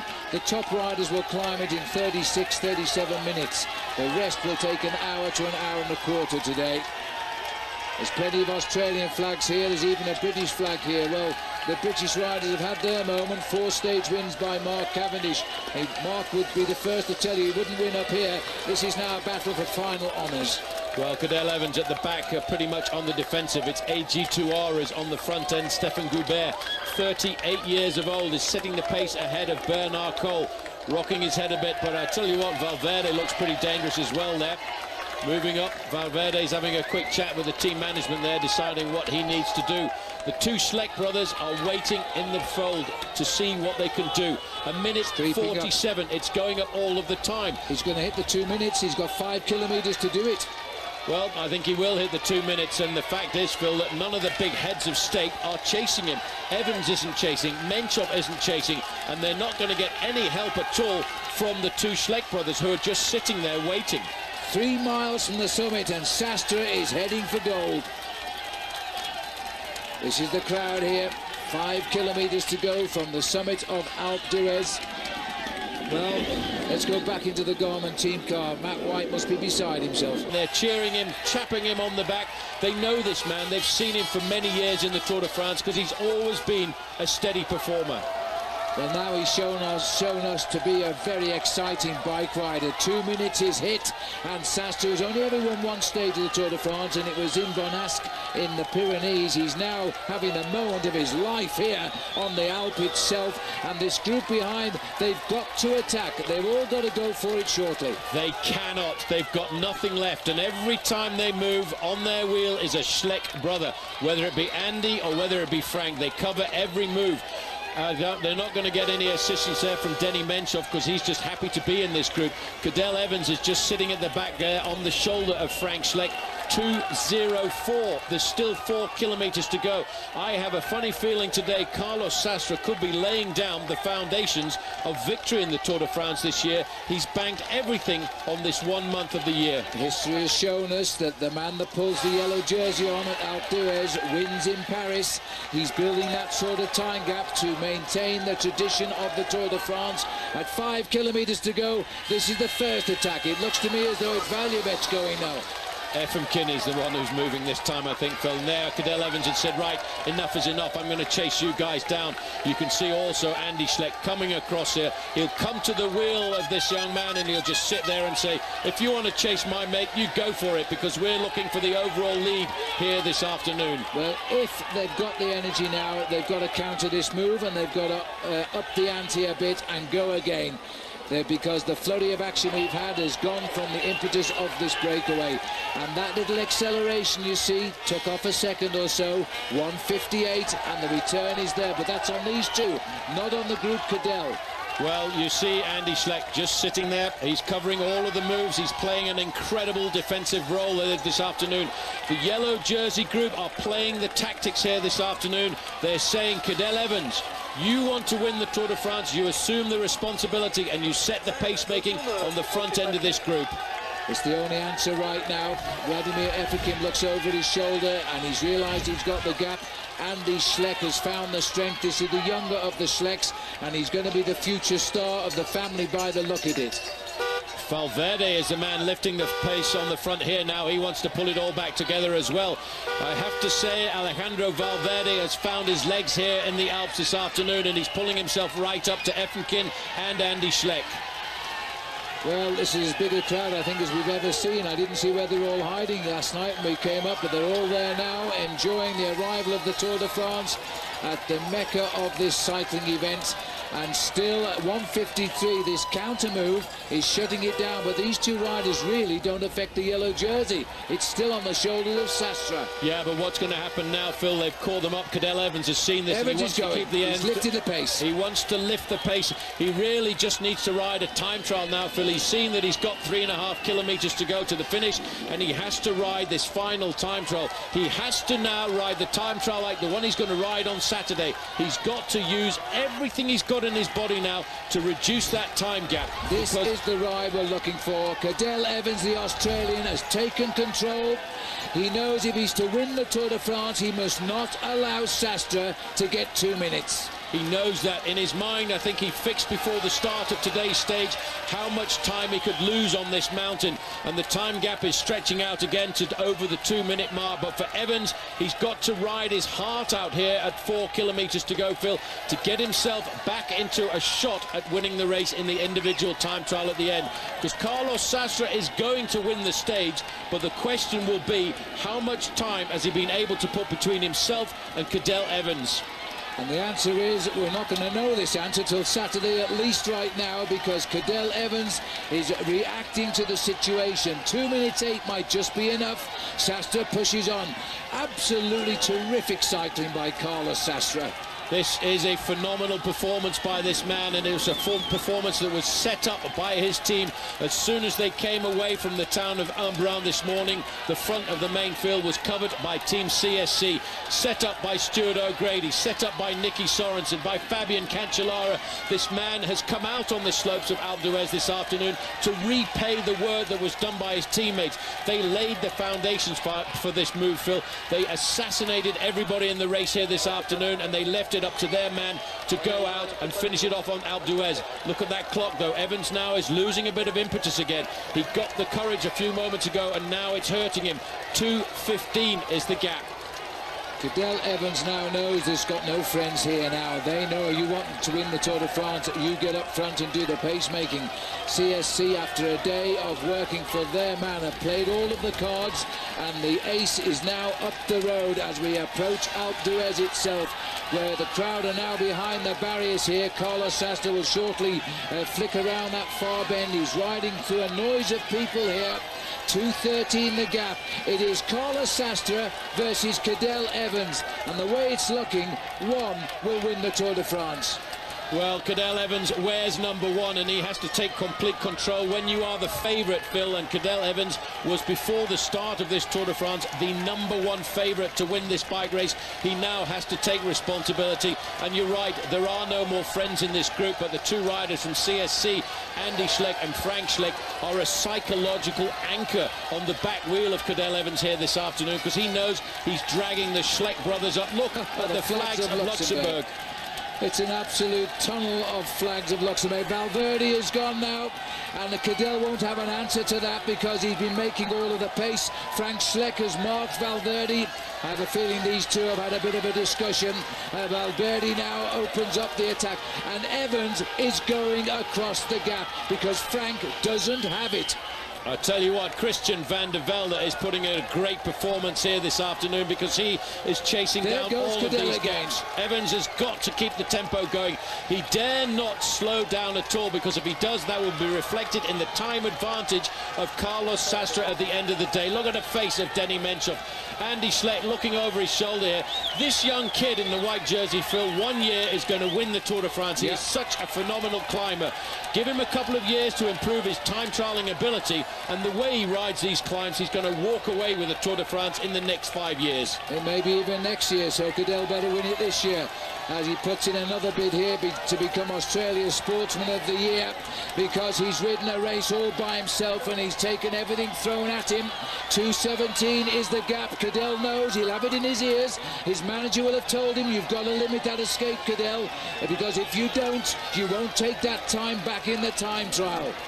Carlos Sastre, it says on his helmet, and it says in his heart here this afternoon, as he digs deep, he's looking for the Flamme Rouge, he's looking for the 2 kilometre to go banner. He's got to ride this time trial of his life, and at 2.15 kilometres to go, he's got 2.15 seconds advantage over the group containing all of the main contenders.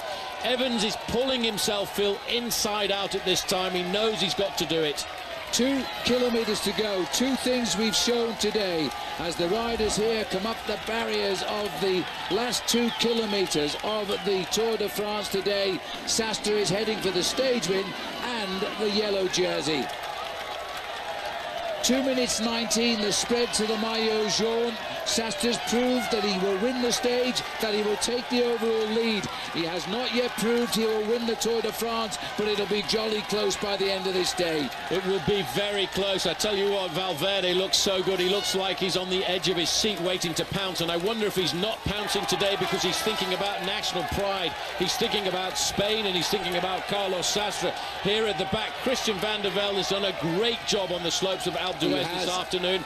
Carlos Sastre, though, Phil, is in this part of the route where it's absolutely crazy. You can hear the noise. They're absolutely shouting like crazy for this man because they know he's doing a great performance. 2:22 is an advantage, and it still continues to go up. Well, we're looking at number 11 here, the number Stephen Roach wore when he won the Tour de France for Ireland in 1987. Now Carlos Sastre is trying to win it for Spain. I would reckon that Christian van der Velde might be on for second place today and take the best of the rest here. We're getting up into the plateau of Alpe d'Huez. It rises right to the finishing line. Cadel Evans has got to drag these boys up. He's got to keep thinking time and not position. He must not think about finishing second or third on a stage like this, Phil, as we now looking at almost 2.5 minutes. Looks over his shoulder to say, am I getting any help at all here this afternoon? The answer is no. When you are the champion, when you are the man who's the #1 favourite, you have to assume the responsibility yourself.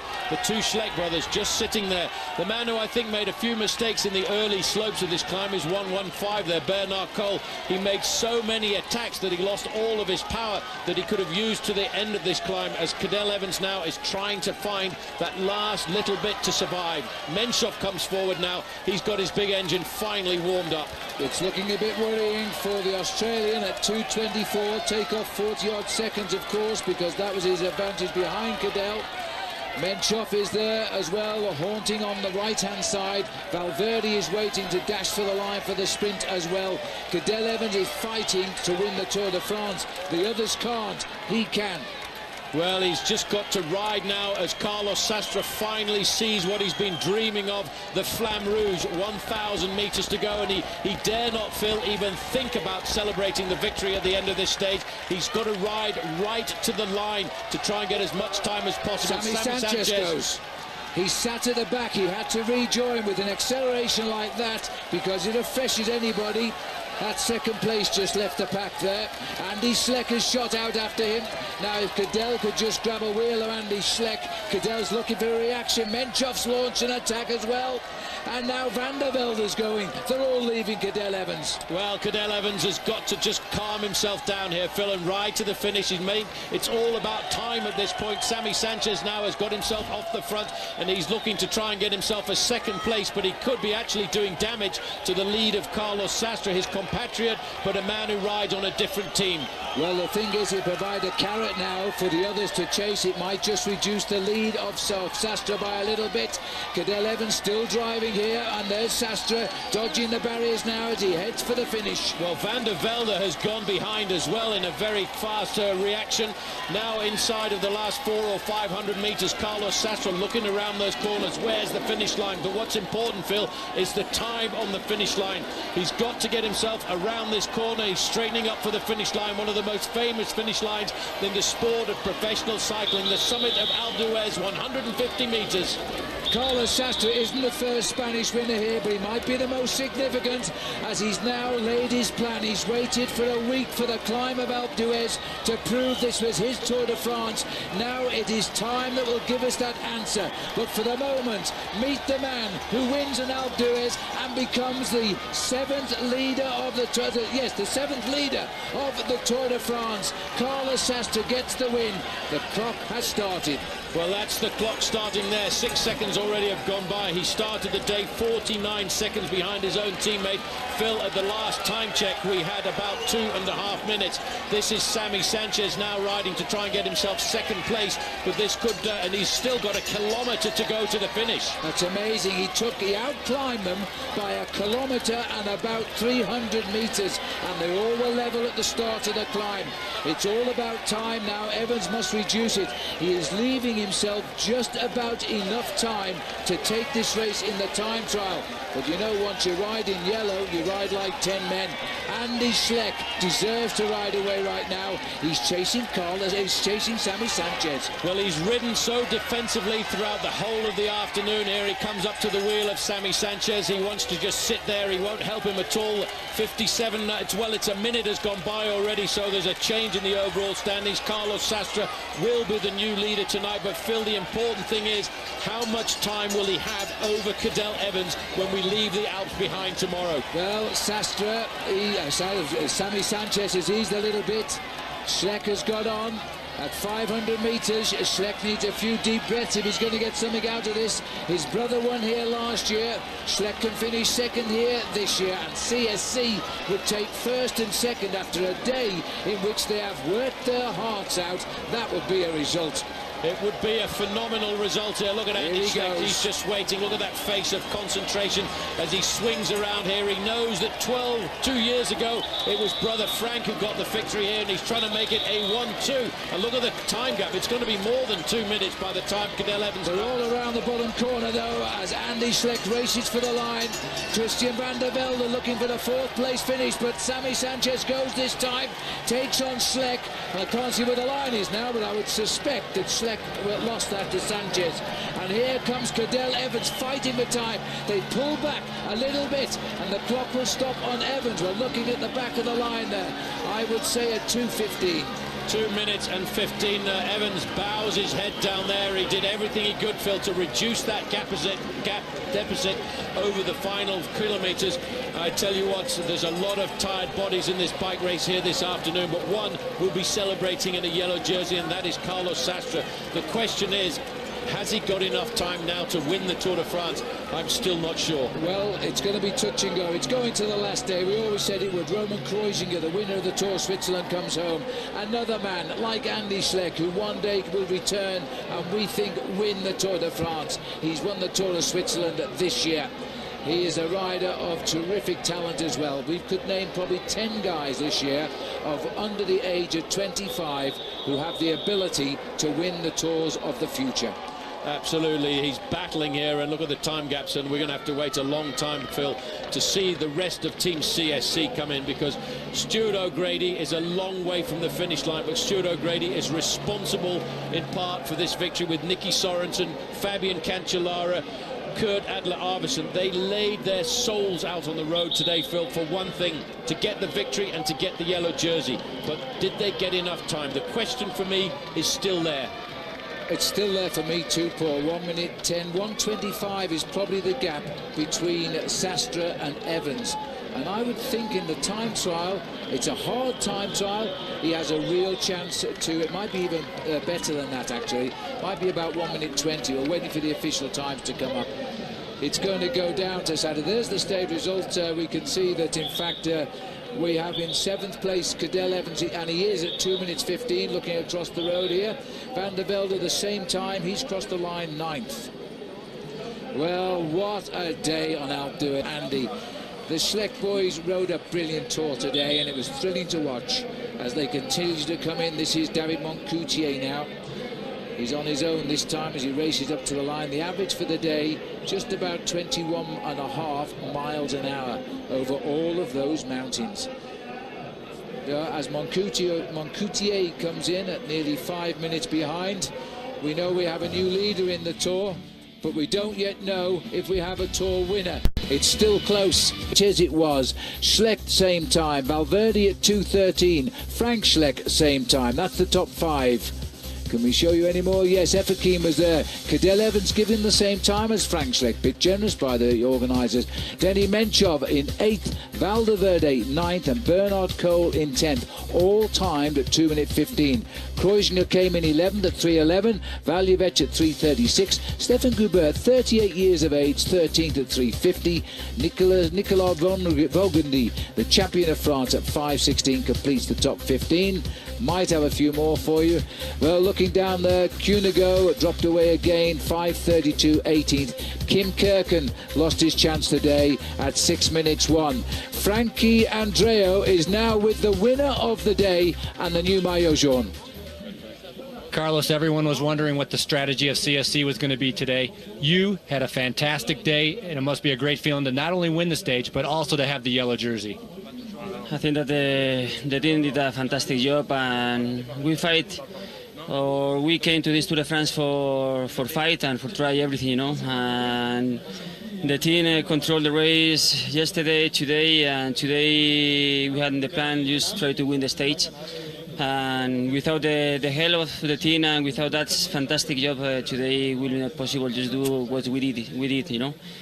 But we are really happy for take the yellow jersey. And without the freedom of Frank and Andy Schleck, this moment for sure will not possible, you know. And they sacrificed for myself, and I can say thank you very much to all of them. You not only have the yellow jersey, but you also have some time to get ready for the time trial that's coming up. How's your confidence going into the time trial in the next 2 days? No, I want to enjoy with the moment, with my teammates, with my team. We have still 2 days more before the time trial. We have to work hard, and we will see. Now, enjoy some champagne tonight. Thank you very much. Well done indeed, Carlos Sastre. Well, he admits there he relied heavily on the terrific work done by Frank and Andy Schleck, which allowed him the springboard, which tonight has given him a yellow jersey.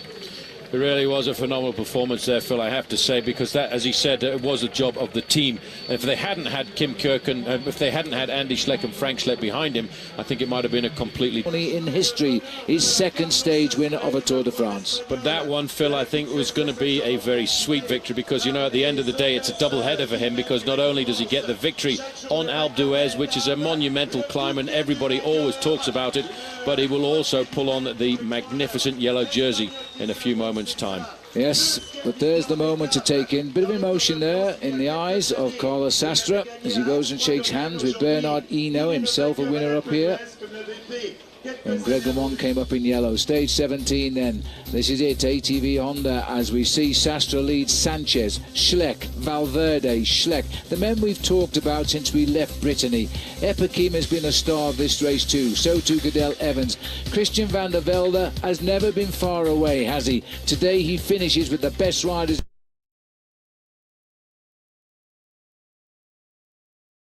They turn north for Saint-Etienne. They're 330 miles from the finish in Paris. There's still no clear indication as to who will win this race. Another beautiful day, around about 82 degrees Fahrenheit. And the crowd here in Saint-Etienne are ready for the arrival of the Tour de France. It's going to be a most interesting day, posing the question, who is or who are the pretenders for the yellow this morning? It's some 54 kilometres still to go, 54 miles still to go. This is the peloton, 150 riders setting off down the valley from Bourg d'Oisans. The Alpe is over their right shoulder. And early on there was a crash, and not a nice crash at all. On the right there is Damiano Cunego, his face hitting that wall, and he sat on the road here for a full 7 minutes while the medical people patched it up. And I can tell you, currently, escorted by 3 teammates, he's over 20 minutes behind the peloton. Then came the first sprint. It was in Grenoble itself, with Frédéric Pichot and Bjorn Schrouder and Stefan Ogier slightly ahead of the field. You know, these riders got pulled back into the fold, and there was a fresh attack. This time it was Carlos Barredo of Team Quickstep, very rapidly joined by Marcus Berghardt, and they were lining themselves up, Phil, for the first climb of the day. Nothing like the climbs they've seen so far. It was a third category, and a 3-man chasing group formed behind, of course, with Michael Astroloa in there as well, Romain Felu, and this looked like being a serious move. Once they got to the climb, though, it was Carlos Barredo who was the strongest, and he went over the top in first place. So Barredo was the man that threw the gauntlet down. He got away at 68 kilometres into the day of 196 today. Astolosa was in the chase group behind, along with Christophe Lemaivel and Romain Feliu. In the peloton, the yellow jersey of the race leader. His first day in yellow for Carlos Sastre, and a traditional sight, this, Paul, all of his team around him, doing now for him what they've done for Frank Schleck before. Absolutely. This, to me, is the best team in the Tour de France this year. It's a solid block of riders. If you talk about the 3 Musketeers, Phil, all for one and one for all, that's really what Team CSC is all about. Sitting in the back here, number 181, Sylvain Chavanel has ridden for Cofidis for 3 years, but the newspapers this morning announcing that next year he will move to the big Belgian squad, Team Quickstep. Well, they've had a poor tour, Quick-Step, so they need to strengthen their act a little bit. They lost, or didn't possess Big Tom Bonan this year in the Tour de France. The peloton are over 9 minutes now, so this could be a good move by these riders. It's not been easy to get a gap, though. Barrido joined by Marcus Burkhardt over the top of the Col de Pomenier. And though so far, it's a good move by Colombia, though. Yeah, it's a very good move by Colombia. I think now that they don't have Mark Cavendish in their team anymore, he pulled out of the Tour before the big Alpine stages, and of course Kim Kirken, who's fallen away a little bit from the top end of the overall classification. It's kind of up to them, Phil, to look for these breakaways. These three chasers are still a long way down at 3.5 minutes, but just a slight correction. Damiano Cunego is 10 minutes behind the main field. He's 20 minutes behind the front end of the race, so he's still struggling along, and I have to say it's a very courageous thing to do that what Damiano Cunego is doing at the moment, Phil. He is severely injured, he's quite hurt, and he's trying to keep himself in the bike race, because more than any other bike race in the world, a professional cyclist does not want to abandon the Tour de France. And certainly Damiano doesn't quite clearly want to do that. 3 teammates have gone back to help him, but the elimination time is based on the winner's time, and the winner at the moment is the leader at the moment is 20 to 21 minutes ahead.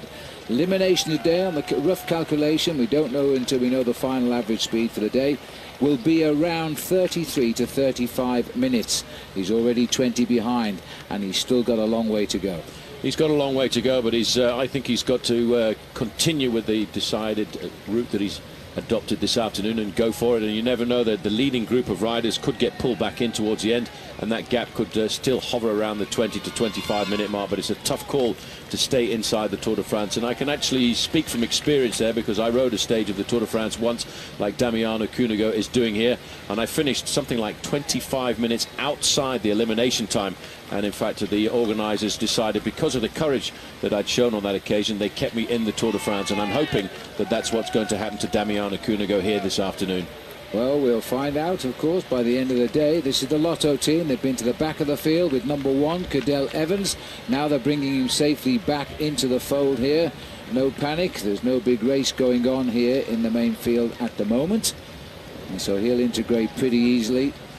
It's a very good undulating road today. We're running back up now through the centre of France, and actually by the time we get up to the finishing line today, St Etienne, not too far away to our left is the town of Clermont-Ferrand. Down route in France this year, with an incursion into the Pyrenees at the bottom of our journey, an incursion into the Alps halfway up the journey, and now definitely all of these riders know they're on their way back up to Paris. But for some riders, Phil, including the man there in the yellow jersey, Carlos Sastre, Frank Schleck, Christian van der Velde over to the left-hand side, and of course Cadel Evans, they've got to be thinking now, they've got to be dreaming about what ride they're going to do in the individual time trial. And everybody, including all of the journalists, are trying to work out the permutations, the statistics, the history of the performances of all of these riders against each other in an individual time trial of 50 kilometres. And Christophe Lemervel has had a very active Tour de France. He's either off the front or off the back, whichever way you look at it, but he's still a very good bike rider. And Feliu, of course, has had his one big day in the first week when he wore the leader's jersey after that stage into Nantes. And this is Marcus Burkhardt here with Carlos Barrido. Nice, interesting descent down there. Well, there's still a lot of rides could do with winning a stage of the Tour de France, and so we can't spoil their dream today. Which one will it be, I wonder? Burkhardt chased long and hard to catch up with Carlos Barrido, and in so doing he had to shed himself of Romain Feliu, who's gone back into the chase group, but he has reached the leader, Carlos Barrido. And at the moment they're holding their own here, but there's still a reasonably long way to we've known him since he was a professional bike rider, and he knows what's got to be done to assess the final podium in Paris. And boy, if he gets his way, then we're going to see Christian van der Velde challenging for that 3rd place finish.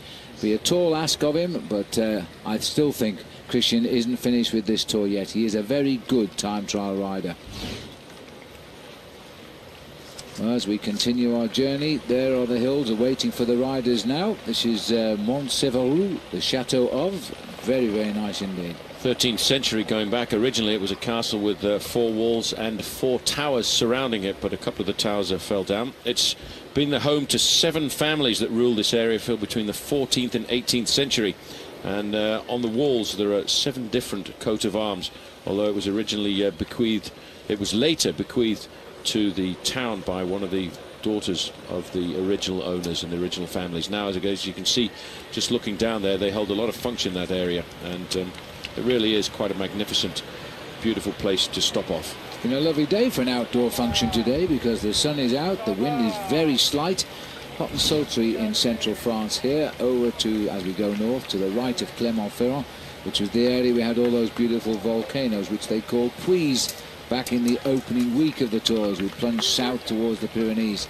Sitting at the back of the field here, number 73 there is Matteo Bono, as we go to the front, but he's waiting for news of his team captain, Damiano Cunego, who continues to drag his heels, but the computer still says he's 22 minutes and 5 seconds. And they never saw him again, therefore he was handicapped to chase as a teammate and take towards the leader there, Sastre, the likes of Menchov and Cadel Evans. So the result is we still have an open Tour de France to claim that final yellow jersey. Average speed after 3 hours today, 29 miles an hour. That's a very fast average today. Doesn't look like it down there, but the boys up front are actually going quite quickly.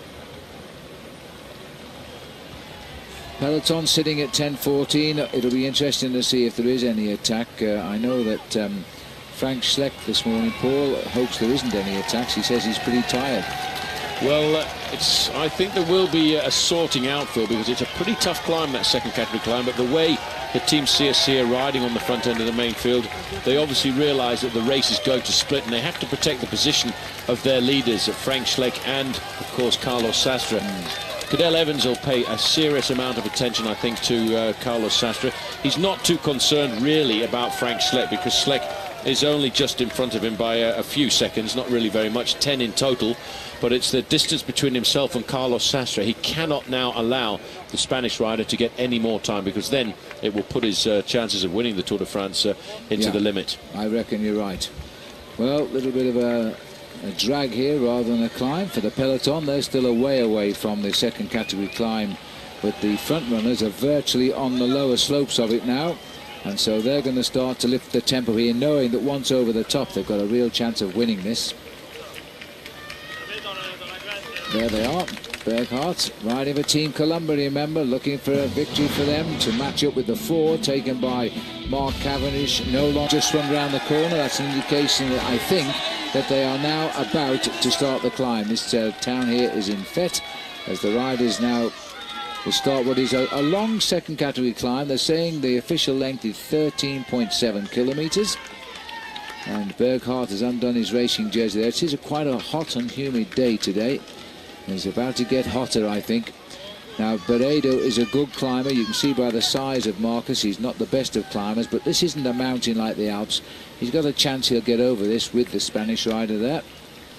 And if they get over this, with any like the advantage they've got at the present, they'll start to dream of one of them winning the stage for sure. We're going on to the climb with a lead of 4 minutes and 5 seconds over Mikel Astolosa, Christophe Lemervel and Romain Feliu. And something like 10 minutes over the main field, and 10:06 we're saying, and 22:17 is the last time check we've got on the poor old Damiano Cunego. A good buffer over everybody. They've been steadily pulling away from the 3 chasers. That's a good sign. Here they are as we cross the beautiful Rhone River here. Extremely long river, but for these riders not much time to consider what's going on, because they're looking at 4 minutes to try and pull back the 2 leaders, and they haven't done anything to improve on that over the last 30 kilometres. However, they have conserved their 6-minute advantage over the front end of the main field. That distance will change, I think, Phil, over the next few kilometres. That climb is a fairly long climb at 13.5 kilometres of ascension, although it's only around about a 6% climb. Not one of the massive climbs we've been up so far. But I tell you what, the summit being at 33.5 kilometres to go puts it ideally situated for an attack from the main field to try and win the stage. Well, in elevation, there's a little thank you for French television there. With elevation, they're going to climb the best part of, let me just have a look, 2,200 feet is the elevation. So that's quite a nice steady climb in just over 13 kilometres. So it is definitely a hill that could hurt one or two of the riders. 40 minutes on these two. Yeah, very much so. I think just looking at these two leaders, they're both big workhorses as well for their respective teams. Carlos Barredo for Quick-Step and Marcus Burkhardt. Burkhardt has done a lot of work for Team Colombia throughout the whole of the start of this Tour de France, leading out the sprints for Mark Cavendish, working at the front of the main field for Kim Kierken. Now he's given his own lease of life on a stage like today. But I wonder if he's got what it takes left to get past Carlos Barredo, who's going to be a little more motivated to get the victory, Phil, because Quick-Step have not so far really got a lot to take away from the Tour. Their man, Stein de Volder, who was looking to finish in the top 10, well, he pulled out in the Alpine passes. So for Team Quick-Step, Carlos Barredo really has to save the Tour. Yes, this would be a huge result for Patrick Lefevere, the boss of Quick-Step. And this man can sprint, but I don't think he can sprint as fast as Burkhardt. So that means the little springboard just before the finish. There is a hill, a third category hill. The roads into St Etienne often a bit tortuous as we drop off to all these lovely hills and forested areas around, straight into the city. It's a finish I'm not sure we've ever used before here in St Etienne. It's certainly not a regular approach.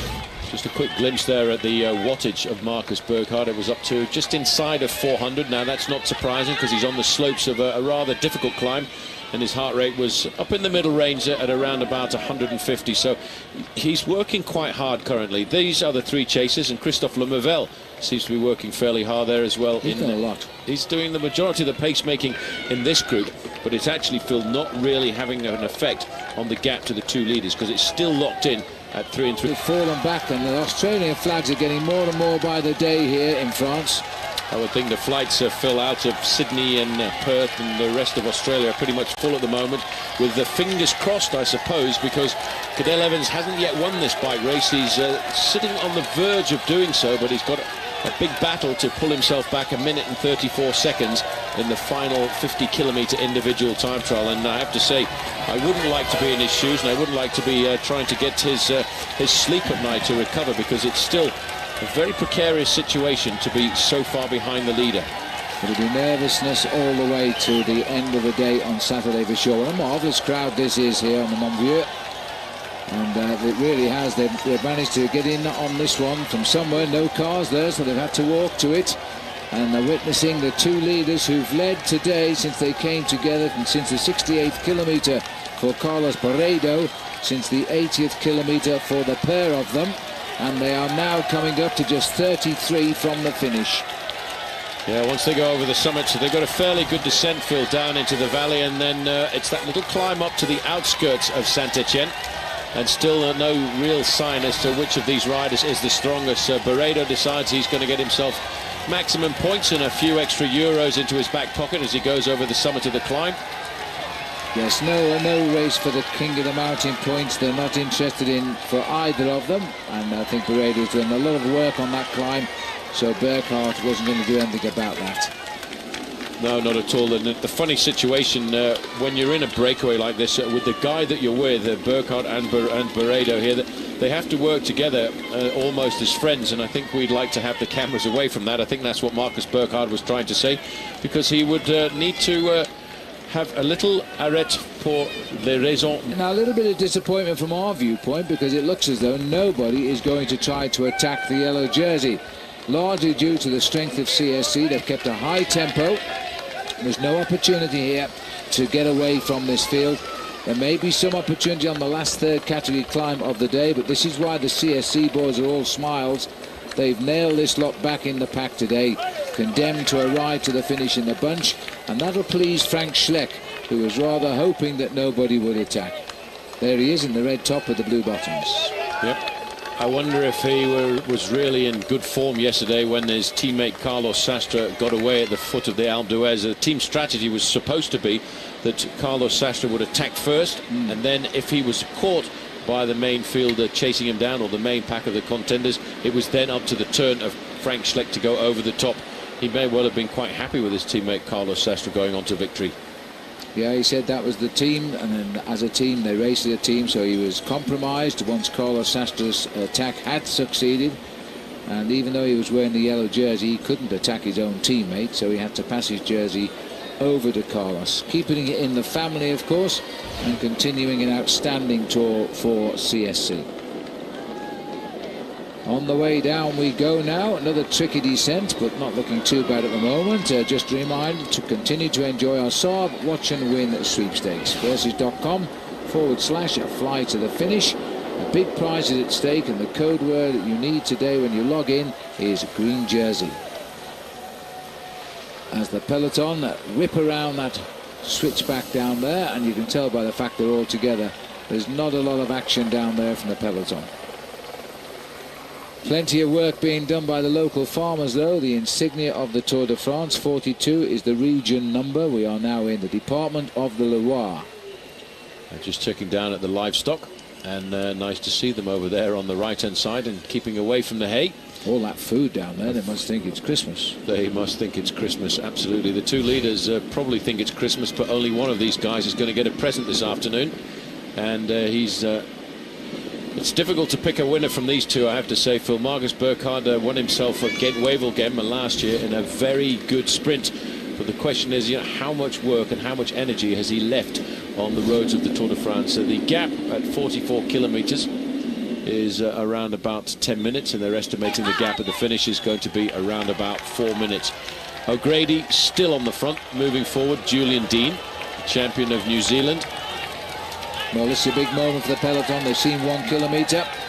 They can tick off another climb of the Tour de France, and not a pedal turn in anger here. We thought they might have tried something, but they haven't done so, which means that they're a day nearer the time trial and no more time gained or lost by the respectives, which means that it could be coming down to the race of two. 25 kilometres to go for the two leaders of today's stage of the Tour.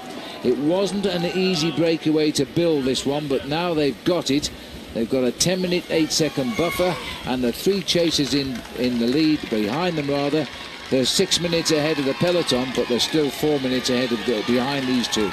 Yeah, just to explain, nasty bend. It's a very nasty bend. Just to explain why I think these riders are going to stay clear, Phil. After the summit of the climb, the Croix de Montvieux, they've got a long descent going down into the valley below, which is not an area where they're going to lose any of their advantage.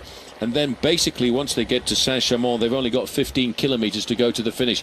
A small amount of that is uphill, the rest is totally flat, and I don't think the main field have got the power this afternoon to pull them back. Well, we saw that dam there. That was the Dorley Dam, which is fed by the Dorley River, which is a main tributary of the River Gia. Dam was built in 1973. And again, probably for hydroelectric reasons, the French really are the experts in conserving water and using it to generate power. But what is interesting about the use of water in France is whenever they build a new hydroelectric dam or hydroelectric scheme, they always have to put an evacuation water, a slipway, and that slipway has to be related to a canoe and kayak whitewater rafting course as part of their promotion of the sport. Cyril Dessel, who's distinguished himself on the Tour de France this year with a win in the Alps. So they're all happy with that French rider now, giving the French two-stage wins. And by the look of it, no chance today of an additional third. David Miller over on the left-hand side with the blue shoulders to his jersey, and that's to look after Christian van der Velde, who is right up behind him. Van der Velde not taking any risks at all, which is why you can see him riding up at the front end of the main field. I've got to say, Christian van der Velde, Phil, yesterday was absolutely superb. He rode at the front end of the main field, but he was not scared at all of attacking either. So the peloton are over the top. The gap is still 10 minutes. The two up front, I think, have got this one today. Here we are with the two leaders again. We've gone right back up to them. I'm not sure what Carlos Burrido is saying here. As he pushed on there, Burkhardt's come back up pretty quickly. I'm not sure what Carlos was trying to indicate to Marcus Burkhardt. But you look at the two difference in the sizes of these guys, and guess which one's the sprinter. And Burkhardt's still indicating, I don't quite understand what. It may become clear as we race towards the finish. The gap is 10:06 as they go over the top. The average speed in the first hour was 55.7 kilometres. That was really quick, and that was when these guys got away from the pack. Yeah, because that was creating a little bit of drag. Barredo looking over his shoulder. Shaking his head there. He's talking to Burkhardt. I've no idea what he's saying. If he's surprised when he brings him back, what does it matter? It's up to this man here to beat him if he can. Well, Barredo panicking a fraction because it's so important, really, Phil, for Barredo to try and get the victory for Team Quickstep. I think now he needs to give it up. He's tried his move at the place where he probably had the advantage on the climb. He didn't break the elastic. The thing to do now is to work, get to the finish line, have a drag strip race left and right of the road, and the fastest man wins. Well, this is one of Burkhardt's greatest moments on a single stage of the Tour de France, the chance of a stage win, and that would be a terrific result for him anyway, and great for the team who've done nothing and are being criticised for it in the Belgian newspapers back home in their country. Well, this is a Spanish element of the Belgian team. Meanwhile, we haven't forgotten about... Oh, and he's gone again. The minute we cut away, but this time it is Burkhardt who has gone. And Barredo is going to have to be put on the defensive here. And now that is how you launch an attack. He's making Barredo work so hard here. Well, he's probably got a little bit fed up by the fact that the Spanish rider had hit him hard 3 times in succession, and now his legs are really pinging. He's looked over his shoulder. He's got a little bit of a gap, but Barredo is clawing his way back to the wheel. I think Barredo has got this one covered, Phil. He's got this one covered, I think, yes, for around that roundabout. But if Barredo thinks he's got it covered, then he might lose the gap. But I think this time he'll nail him back. Now, there's no friends left up here now. They're not going to trust each other. So he can watch behind. The time will start to drop down. That was how it happened. Good move there and a perfect way to attack. Barredo was calling it through to do the work at the front, and Burkhardt decided to try one. Well, I think we now know that there is no more entente cordiale, Phil, between these two riders.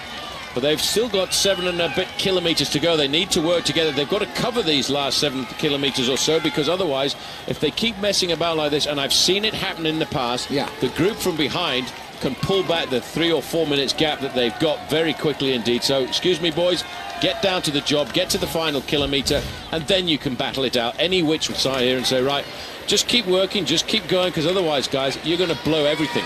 Marcus Burkhardt trying to earwig what might be said there.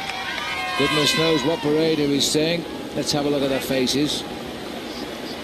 They're just trying to reach an agreement to help and work to the finish and then sprint it out, would be my guess. And that's possibly what the manager has told Barredo. And now Burkhardt's called for his team car to decide on their tactic. Well, if they mess around like this to try and decide what they need to do, Phil, they're going to lose huge chunks of time on the riders behind, and we may well see the three other guys coming back. Here's Team Discover, and this is Mikel Astrolos has gone clear, and again, Roman Filiu. This is almost a reenactment of what was going on 5 minutes ahead up on the road with the 2 leaders. Nobody wants to go down to the line for a sprint finish. Astrolos doesn't sprint very well, and Filiu sprints extremely well. He would clean up from these 3, and he knows that. He would finish 3rd on today's stage of the Tour de France, which for him would be equal to his result in Nantes, but there'll be no yellow jersey this time around at the finishing line for him. Because since then he's lost over 3¼ hours since he was the race leader of the Tour. 3 kilometres to go. Seconds to pull it on tonight. Meanwhile, back in the race for the sprint here. These 2 are just giving no quarter now. Getting a bit nasty now when you start zigzagging like that. If you get it wrong, you can cause the other rider in the group with you to come off, and I wouldn't like to see that after they've been great friends. They've worked together to build up this lead. They've got over the chasers, Phil, and over the other riders in the main field. So now they need to just have a safe, straight drag strip sprint to the line. Well, this group now, though, is actually going to move away from the front end of the main field and just getting on the back there. There was a quick glimpse of Leif Hoster. Now he's thinking about just marking the Andy Schleck. 1 kilometre. He's the Cadell policeman been sent up there to watch what's going on in the stalls. 1 kilometre to go, and they haven't rid each other, so it's going to be a sprint, or somebody has got to hit the surprise button, just shaking the lactic out of the big legs of Marcus Burkhardt. This is the left-hand turn where they took all the traffic furniture out, just on the right there. They're riding through it now. And they won't see the finishing line until the very last moment. There's a left turn, a left turn, and a left turn, or they're really basically sweepers. After a long breakaway like this, you've got to back off the sprint, and I think Burkhardt has got to wait a fraction. He's got to lead the sprint out. He's got the power, I think, but once he gets the jump, I don't think Barredo will be able to come out of his wheel, and that's what Barredo is banking on. Barredo will try and be the rider to jump first and get the surprise, but probably not until 200 or 300 metres to go. Well, the American team Colombia taking on the Belgian team at Quick Step as they now go towards the line here. Anybody can make the move. It is in fact Marcus Burkhardt, a German, against the Spanish rider Barredo. They are so tense here, they're going to make this a very late dash for the line. 500 metres. It has to be late, especially when you've been at the front of the bike race for a long time. 450 metres. They're looking round the corner. They haven't yet, Phil, quite seen the finishing barrier over the line now. Burkhardt decides to wind it up. He's challenging the Spaniard to come over the top. Come on, mate, you start the sprint first and I'll respond. Barredo has to wait until the very last minute. 400 metres to go. Well, this is the slowest sprint we've had since the Tour de France began. They both want this stage for different reasons.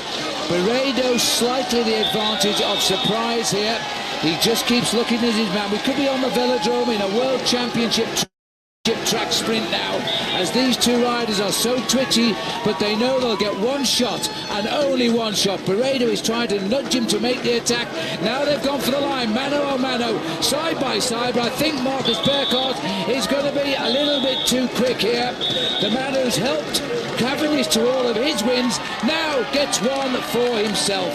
I'm not surprised Barredo is so upset, but really against Burkhardt, Paul, he had no hope. Well, he tried every trick in the book there, and he could do nothing to outwit the German. Burkhardt getting another great win for Team Colombia.